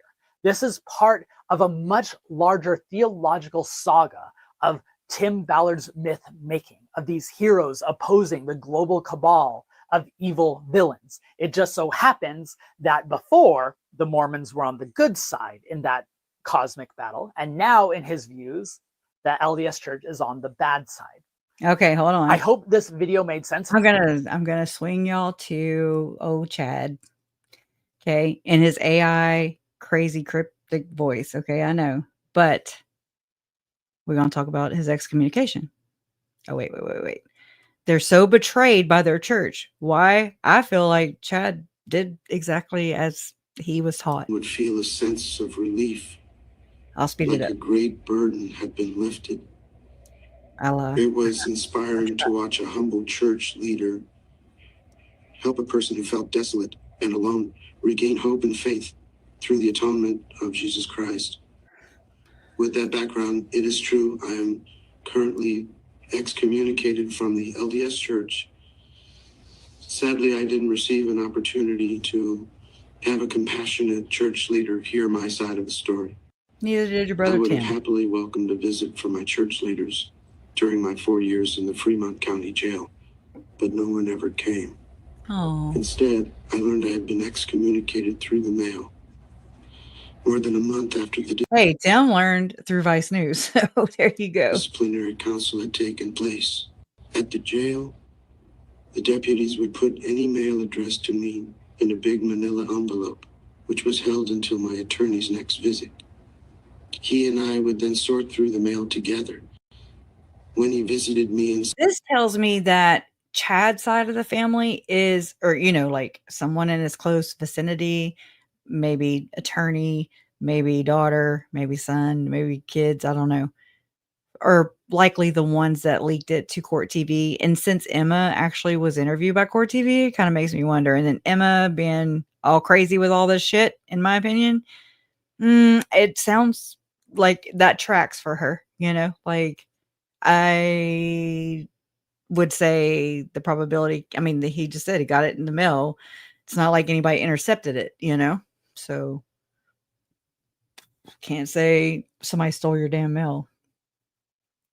September 2020, we emptied the manila envelope, and among the letters were 2 envelopes from my LDS church stake president, my local leader. Didn't you rate his son or somebody related to your stake president as dark? a kid? I had a good relationship with him over the years, and I initially expected these envelopes to contain letters of kindness.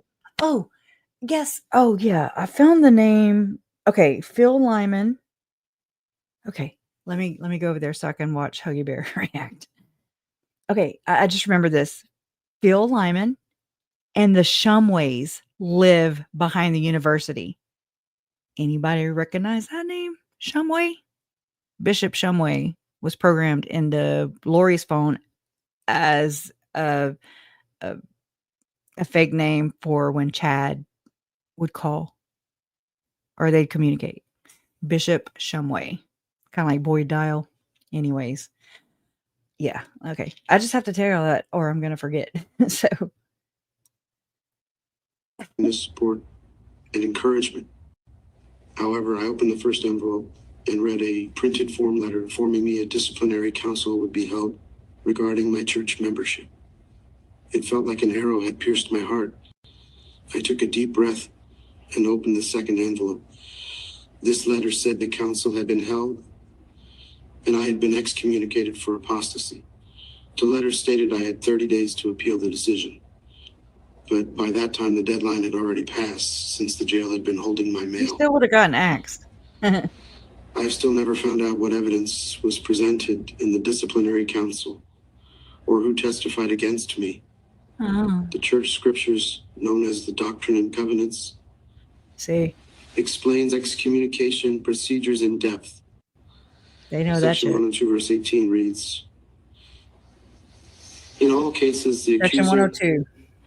then the accused shall have a privilege of speaking for themselves before the council. That obviously didn't happen in my situation. I would love to know what transpired in the meeting, but the church has resisted my efforts to obtain the records. I readily admit I have many flaws and weaknesses that I'm striving to overcome, but I am not guilty of the great sins attributed to me. The thought of associating with apostate groups or teaching false doctrine is absurd to me. It's absurd. Please You don't at know what least the let hell me they know talking the about. specific doctrines I was supposedly teaching. Who are my accusers? When and where did I say these things? So for these reasons, I still consider myself an active member of the LDS Church. Remember how whenever we went over this, when we broke letter 4 down, it's so cringe because it's just like, no matter if he was convicted and sentenced to death, like he has been, he still clings to innocence. Same with the church. Like, it doesn't matter what anybody says and rules. He's not ever going to accept it and say, oh, I'm flawed. I misinterpreted that. I'm sorry. Let me self-reflect. Let me change. Let me adjust, and try to do that better next time. You don't get that with him. Like, he's just like, well, clearly. And so I still consider myself a church member, even though I got excommunication. He just shared, he divulged into it even. So it makes me wonder about the legal process too. It's like, okay, psycho. Teaching. Who are my accusers? When and where did I say these things? So for these reasons, I still consider myself an active member of the LDS Church. So fuck what you say. I don't care. I'm just going to be me anyways. And so I'm still a member. My excommunication process didn't follow scriptural guidelines. So and therefore, apparently no effort was made to verify I had received the notification letters. And so, oh my God. So they don't have proof that I received the verification or notification letter. So I'm just going to pretend it didn't exist, and I'm still a member of the church. So there's that. Oh my God. I didn't realize that the first time. At the very least, I deserved a chance to talk to a church leader in person He's and answer wrong. any accusations of misconduct. I have never felt a decrease in my priesthood power or a loss of the influence of the Holy Ghost. This is weird. I have actually felt an increase in those areas, which has been a great comfort and blessing as I deal with my current circumstances. The ones you put yourself in. Anyways. All right. I know. I can go on and on. Let's go back. Let's try and finish anything this. that you find important in the story, please leave it in the comments. Share, like, and share the video if you found it useful. Subscribe to the channel. And if you I'm gonna have to try and do a redo on this on tonight. I'm so sorry, y'all. Like, again, I think it started like I over prepared. Of course, I've got tons of things pulled together, but then I tend to overwhelm myself because it's overwhelming, especially following all the moving parts. It's crazy, but I'm kind of used to it with the crazy stuff. But anyways, I think I'm gonna schedule another live stream if y'all don't mind, because let me scoot that over there.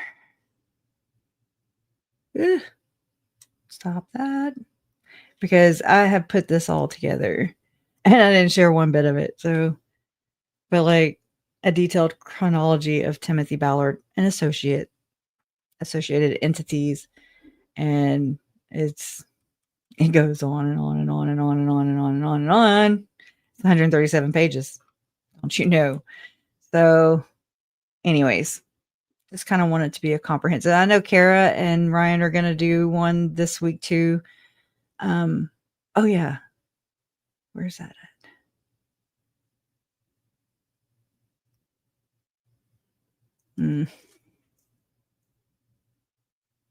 Oh. Ugh.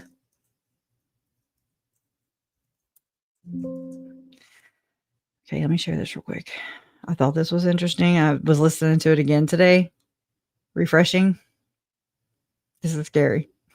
Action within higher up LDS leadership that says you have to stop doing this. It's causing real damage that we're aware of in the lives of the people in our church that we're shepherds over.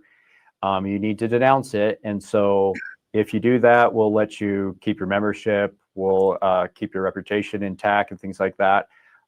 That's what it looks like to me. I can't say that I have firsthand knowledge of that because I don't. But that's what it looks like to me, as it's an appeasement for those in leadership that don't want him to continue preaching these messages and these doctrines, but they can't fully denounce him because he has the backing of people like Elder Oaks. Interesting. And I didn't know about that relationship. I do know that in his excommunication letter, it says he should have taken the advice of his dear friend, Neil Maxwell, and not published the book. Right. So that was interesting to me. But I didn't know that about his other relationship. Interesting. So, thank you. So we need to also probably address something that not a lot of people know about. This is coming out, being more talked about in stories and other things recently. People say, well, okay, so you've been able to confirm that he's excommunicated from the church, or he got an excommunication letter? No, he was not excommunicated that I know of, but I think there was a threat or a disciplinary council, because I think that's why he had and did write that letter in 2014 to defend his membership. Okay. And he said, I want you to know that I denounce this book. I should have taken the advice of Neil Maxwell and not wrote these visions out and kept them to myself. I'm sorry, but there's nothing I can do now because it belongs to John Pontius and his family. Right. And I do believe he wrote that. He sent it to me when I asked him questions about his connection to Chad Daybell. Excuse me. Hold on, let me try and skip to it. Right here. But what's odd? Firsthand knowledge of that, because I don't. But that's what it looks like to me, as it's an appeasement. Wait, right here. Somewhat what he did, and that it shouldn't be taken absolutely literally.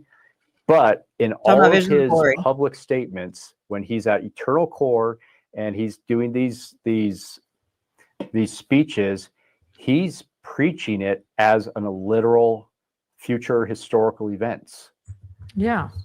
So no, keep going. I'm pulling stuff up. You tell me what's going on there. I think he had to do that. He had to issue that letter to appease a faction within higher up LDS leadership that said, you have to stop doing this. It's causing real damage that we're aware of in the lives of the people in our church that we're shepherds over. You need to denounce it. And so if you do that, we'll let you keep your membership. We'll keep your reputation intact and things like that. We'll make you bishop. We'll make you stake president. We'll put you in our missionary program, all that thing. All that. That's what it looks like to me. I can't say that I have firsthand knowledge of that. And a raise. Because I don't. But that's what it looks like to me, as it's an appeasement for those in leadership that don't want him to continue preaching these messages and these doctrines, but they can't fully denounce him because he has the backing of people like Elder Oaks. Okay.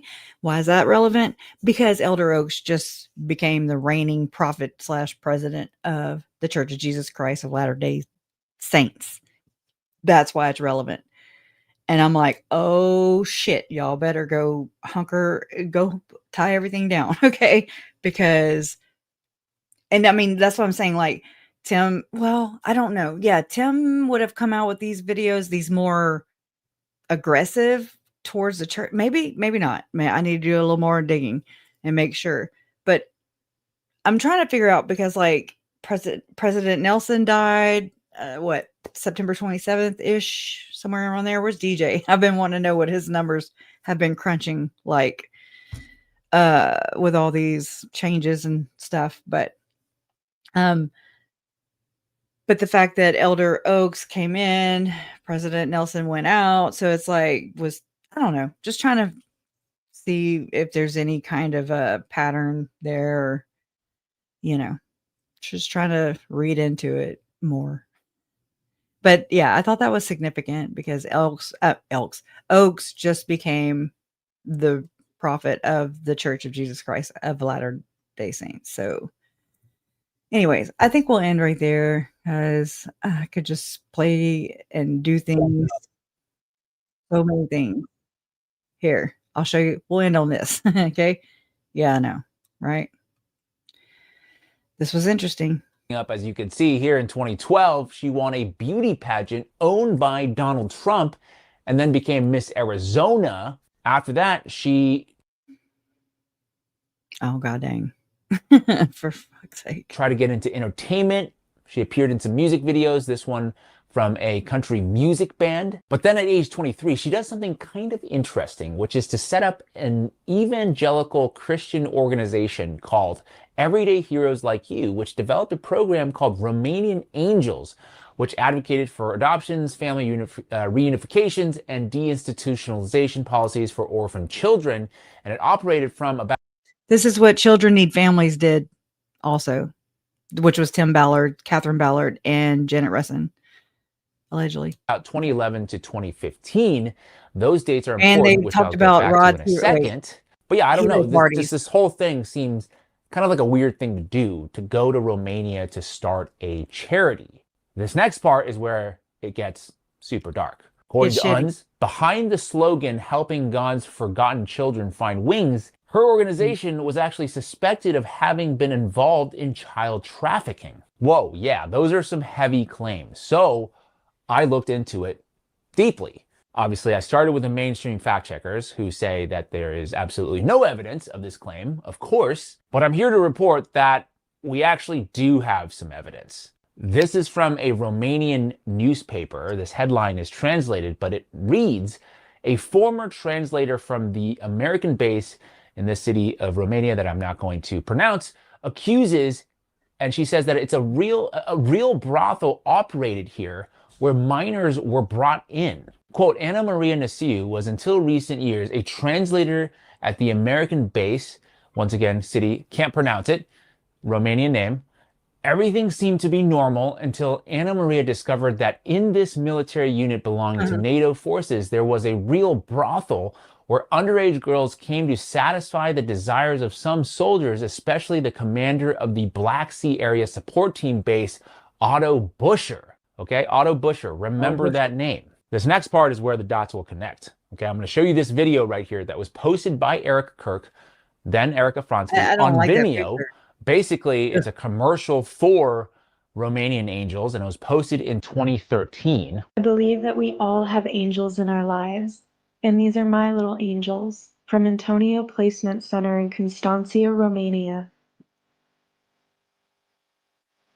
Our goal with the Romanian Angels Project was to show these children the true American heart during the holiday season. Okay, anyways, it's basically a fluff video, but at the end, the person she thanks is none other than Colonel Otto Buscher. Yeah, here is a copy of the criminal complaint. It is in Romanian, but you can see the name Otto Buscher, and the years 2011 to 2013 is when these alleged crimes took place. So the person that Erica Kirk was working with in Romania to quote unquote help orphan children was accused of, yeah, not good. And you might be like, why have I never heard of this? Well, there's something called the U.S.-Romania Defense Cooperation Agreement that was signed back in 2005, wherein crimes committed by U.S. military personnel on Romanian bases used by U.S. forces fall under U.S. jurisdiction, especially if they occur while on duty or within the installations. Wow. So essentially, everything was just swept under the rug. This guy, Otto Buscher, just retires, and according to my research, here's his LinkedIn, he's like having a nice, quiet retirement in New Hampshire. Erica Kirk's Romanian Angels mysteriously just shuts down shortly thereafter. She then keeps a pretty low profile until she is set up on a TPUSA interview with Charlie Kirk, and they fall in love, they get married, and you won't believe this, but their wedding was actually funded by TPUSA. So very interesting. And fast forward, as we all know now, Charlie Kirk dies a gruesome death, and she takes over as CEO of Turning Point with the new organization now much more powerful than it ever was. So it's almost like Charlie is more valuable to them dead than alive. Not going to say this is a honeypot. I've gotten in trouble for that before, but something doesn't seem right here. Especially because if you just look at Turning Point right now, they're not asking any more questions. They're ready to move on.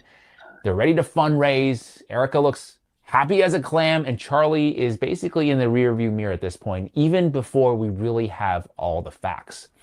Something just feels wrong here to me. And so unless you have something to gain from Charlie being dead, we should all still be asking the questions and demanding all the answers. My name's James Lee. This is the 5149 Show. Sound off in the comment section below. What do you think of all this? What do you think of the evidence that you've seen today? What do you think is going on? Do you think there's a cover-up happening, both in terms of the Romanian Angel situation and with Charlie Kirk's assassination? If you want to support my journalism, please take a second to like this video, share it with as many friends and family as possible. Hold on. This is what happened. In 1979, 6-year-old Eitan Pates was abducted from a New York street and was never seen again. They do these ops or psyops or whatever you want to call them, orchestrations, whatever. And this is where I saw Gabby Petito's stepfather attended some kind of something to pass some kind of gun law or restriction or something about domestic abuse because there was some kind of shooting or whatever in Houston a couple days ago or whatever. And I'm just like, wow, so my parents can be roped into something like this, because I think this is where they exploit the victims' family members, into rallying for their loved one or loved ones. And they make this movement. It's emotional. It's the feels. It's all the things. Then, in 1981, 6-year-old Adam Walsh was snatched from a Florida shopping mall and found brutally murdered 2 weeks later. These horrific crimes gripped the hearts and minds of the nation and ignited America's Missing Children's Movement. Created in 1984, the National Center for Missing and Exploited Children has grown from a small staff to an organization with more than 350 employees and hundreds of volunteers. We are a Sorry, hold on. I just saw him Illuminati and way over there. Wait, where's he at? 350 employees. There he is. Look at him. I don't know who that is, but When you know, you know. And hundreds of volunteers. We are a nonprofit organization that has a unique public-private partnership with the Justice Department, other federal agencies, and generous corporate partners and philanthropic individuals. Today, we are the nation's leading organization working with law enforcement, families, and the professionals who serve them on the issues of missing and exploited children. Last year, law enforcement in the United States entered more than 400,000 reports of missing children into the FBI's National Crime Information Center. Since 1984, we have assisted law enforcement in recovery of more than 193,000 children. Headquartered in Alexandria, Virginia, the National Center operates a 24-hour toll-free hotline. We have handled more than 3.8 million calls, and thousands of missing children have been recovered through our national photo distribution network. Children like Gabrielle Schulman, whose friend found her photo among hundreds posted at this local clinic in Texas. At the National Center, we are now reaching more people and are more engaged with our audience than ever before. Over the last year, our presence online has more than doubled. We are modernizing how we distribute photos online. We've launched new tools and sites for our Take 25, NetSmarts, and Unidentified Victims programs. And our generous corporate partners provide us with cutting-edge technology, which helps us find missing and exploited children and the people who harmed them. A current photograph is vital to finding a missing child, and technology allows us to distribute them faster than ever before. Our forensic artists' age progression images have helped in the recovery of more than 1,200 children. Children like Eric Austin, who was taken as a baby and reunited with his mother 22 years later. At the National Center, no missing child case is ever forgotten. Our staff work cases of long-term missing children, some gone as long as 18 and 34 years. We also work to protect America's children from exploitation. Our cyber tip line is the nation's central reporting tool for reporting crimes against children on the internet. We have processed more than 2.4 million leads, resulting in thousands of arrests and successful prosecutions. We have also seen an explosion of child sexual abuse images on the internet. Children being victimized are getting younger and the images more violent. Our victim identification program, with the aid of global innovators, many who are here tonight, has reviewed more than 110 million suspected child sexual abuse images to help law enforcement identify and rescue. I really thought this was something else, but it is fucking. I'm sorry. I almost cussed a lot. There, sorry. And they won't tell you. Because the other obscene penalties from the rituals of Freemasonry include having your ear and hand chopped off, or both hands, being hung in your own home, and my personal favorite, having the top of your skull cut off so your brain is cooked in the sun. Now, can you imagine what they're hiding? And then the ritual monitor goes on to illustrate the same secret handshakes and signs in hand, sign of silence. These people mocking us, sometimes to our face with their symbolism, while we respect them, admire them, and sometimes even love them and idolize them. Look, I threw Julie in there. Miss Schluminati there. All of them partaking in the same initiation rituals. To belong to the secret society, a prerequisite for success. To belong to the religion that gives you everything you want, everything your heart desires. While the Gospels teach accurately that the heart is wicked. Now here is a practical example of how Freemasonry comes first, even above the title of president. Here's a portrait of George Washington doing the sign of the Master of the Second Veil, and here, Freemason, before and above president. And if you think that's just by chance that they put the word Freemason above president, then here, read this genuine quote from Harry Truman. This should tell you how deep the consequences of Masonic initiation go and what lies deep within. It's Freemasonry above everything else. There's the Queen showing her allegiance over and over. And here's the Queen leaving a very special hospital with a very special nurse. And this was the Queen's father, fully dressed in his Masonic regalia, and that God-forsaken apron they wear, which also hides something, just like the square and compass. In fact, what the apron hides is what the square and compass really represents, and it's staring you right in the face. Can you see it yet? Prince Charles, handshake, hidden hand. Prince Harry, Prince William, And here is the Grand Master of English Freemasonry, Prince Edward, also in full gear. What a lovely looking chap. And now he's giving the Masonic grip in front of this stone that was placed there to memorialize his visit to Cape Town Lodge. And what about this guy? Prince Philip, husband of the Queen. Looks like a buzzard. Do you remember him saying this? Yeah. And here's the article in case you think he didn't. Initiated member. Do you slowly see what the Masonic mindset is? We are beneath them. Me throwing in some Julie Rowe. She has a ton of examples. I'll just tell you that.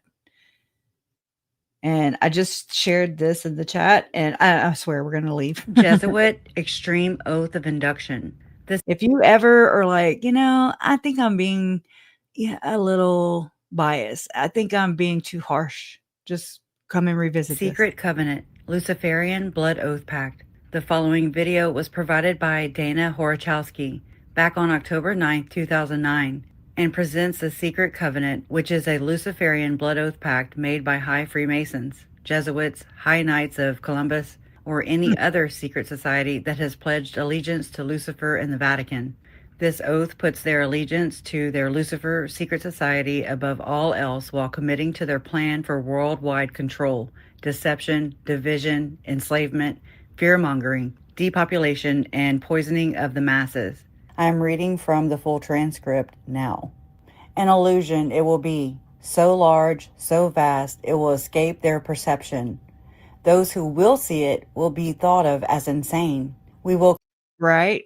I wonder how many I collected tonight. The little, I don't have one on this one. That's a little weird. Y'all slacking. Create separate fronts to prevent them from seeing the connection between us. We will behave as if we are not connected, just to keep the illusion alive. Our goal will be to accomplish one drop at a time, so as to never bring suspicion upon ourselves. This will also prevent them from seeing the changes as they occur. We will always stand above the relative field of their experience, for we know the secrets of the Absolute. We will work together always and will remain bound by blood and secrecy. Death will come to he who speaks. We will keep their lifespan short and their minds weak while pretending to do the opposite. We will use our knowledge of science and technology in subtle ways so that they will never see what is happening.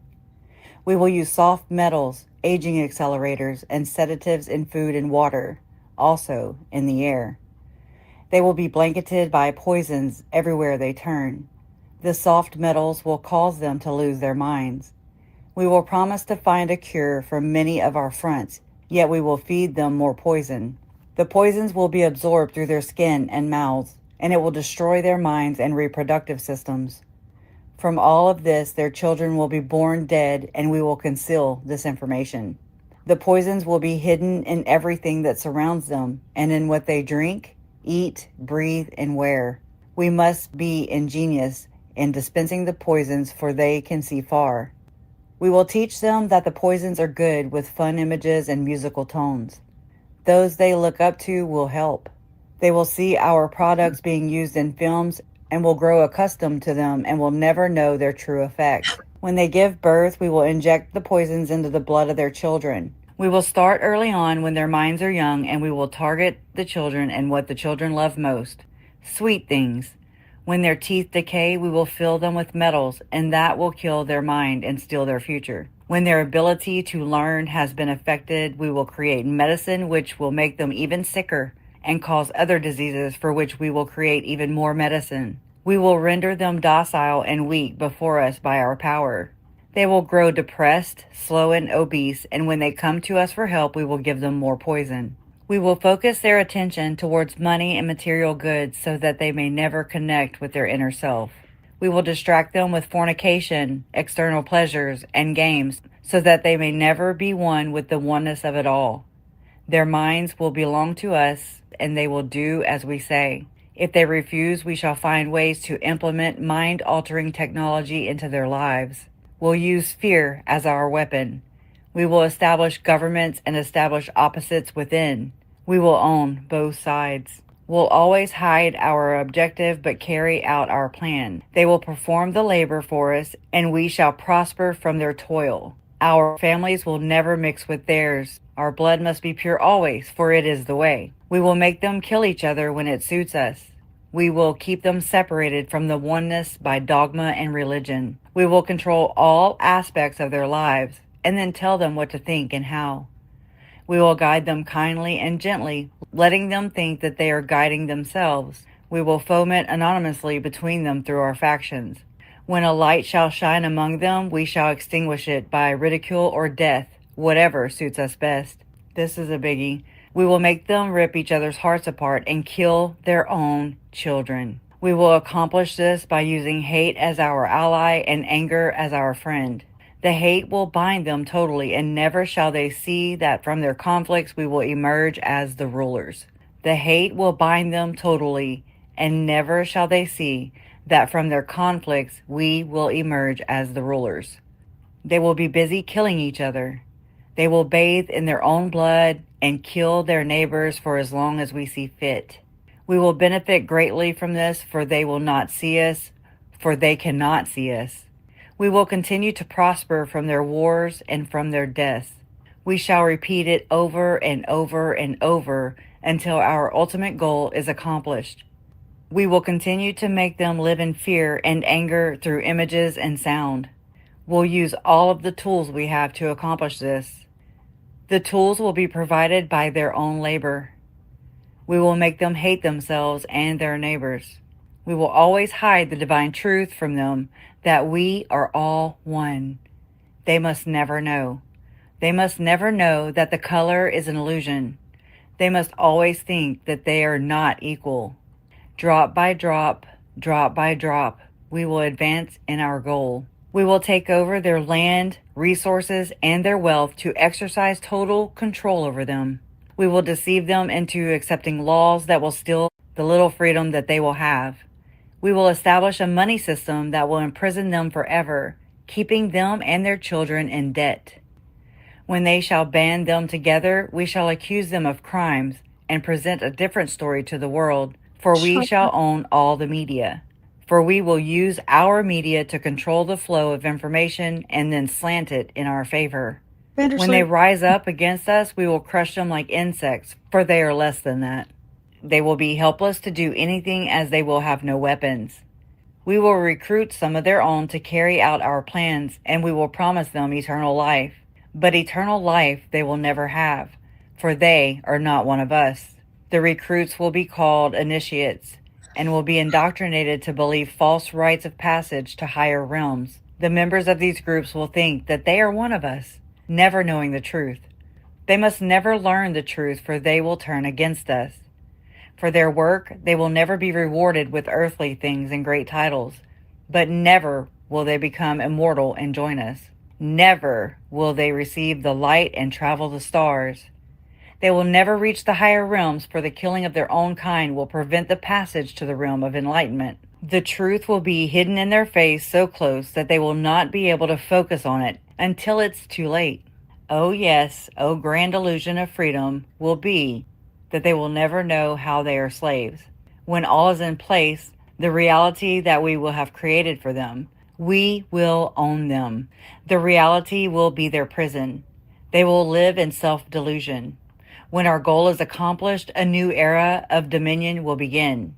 Their minds will be bound by beliefs that we have established from time immemorial. But if they ever find out that they are our equal, we shall perish then. This they must never know. If they ever find out that they can vanquish us, they will take action. They must never ever find out what we have done, for if they do, we shall have no place to run, for it's easy to see who we are once the veil has fallen. Amen. Our acts will have revealed who we are, and they shall hunt us down, and no person shall give us shelter. Nope. This is a secret covenant by which we shall live the rest of our present and future lives. For this reality will transcend many generations and lifespans. This covenant is sealed by blood, our blood, we the ones who from heaven to earth came, the fallen angels. This covenant must never, ever be known to exist.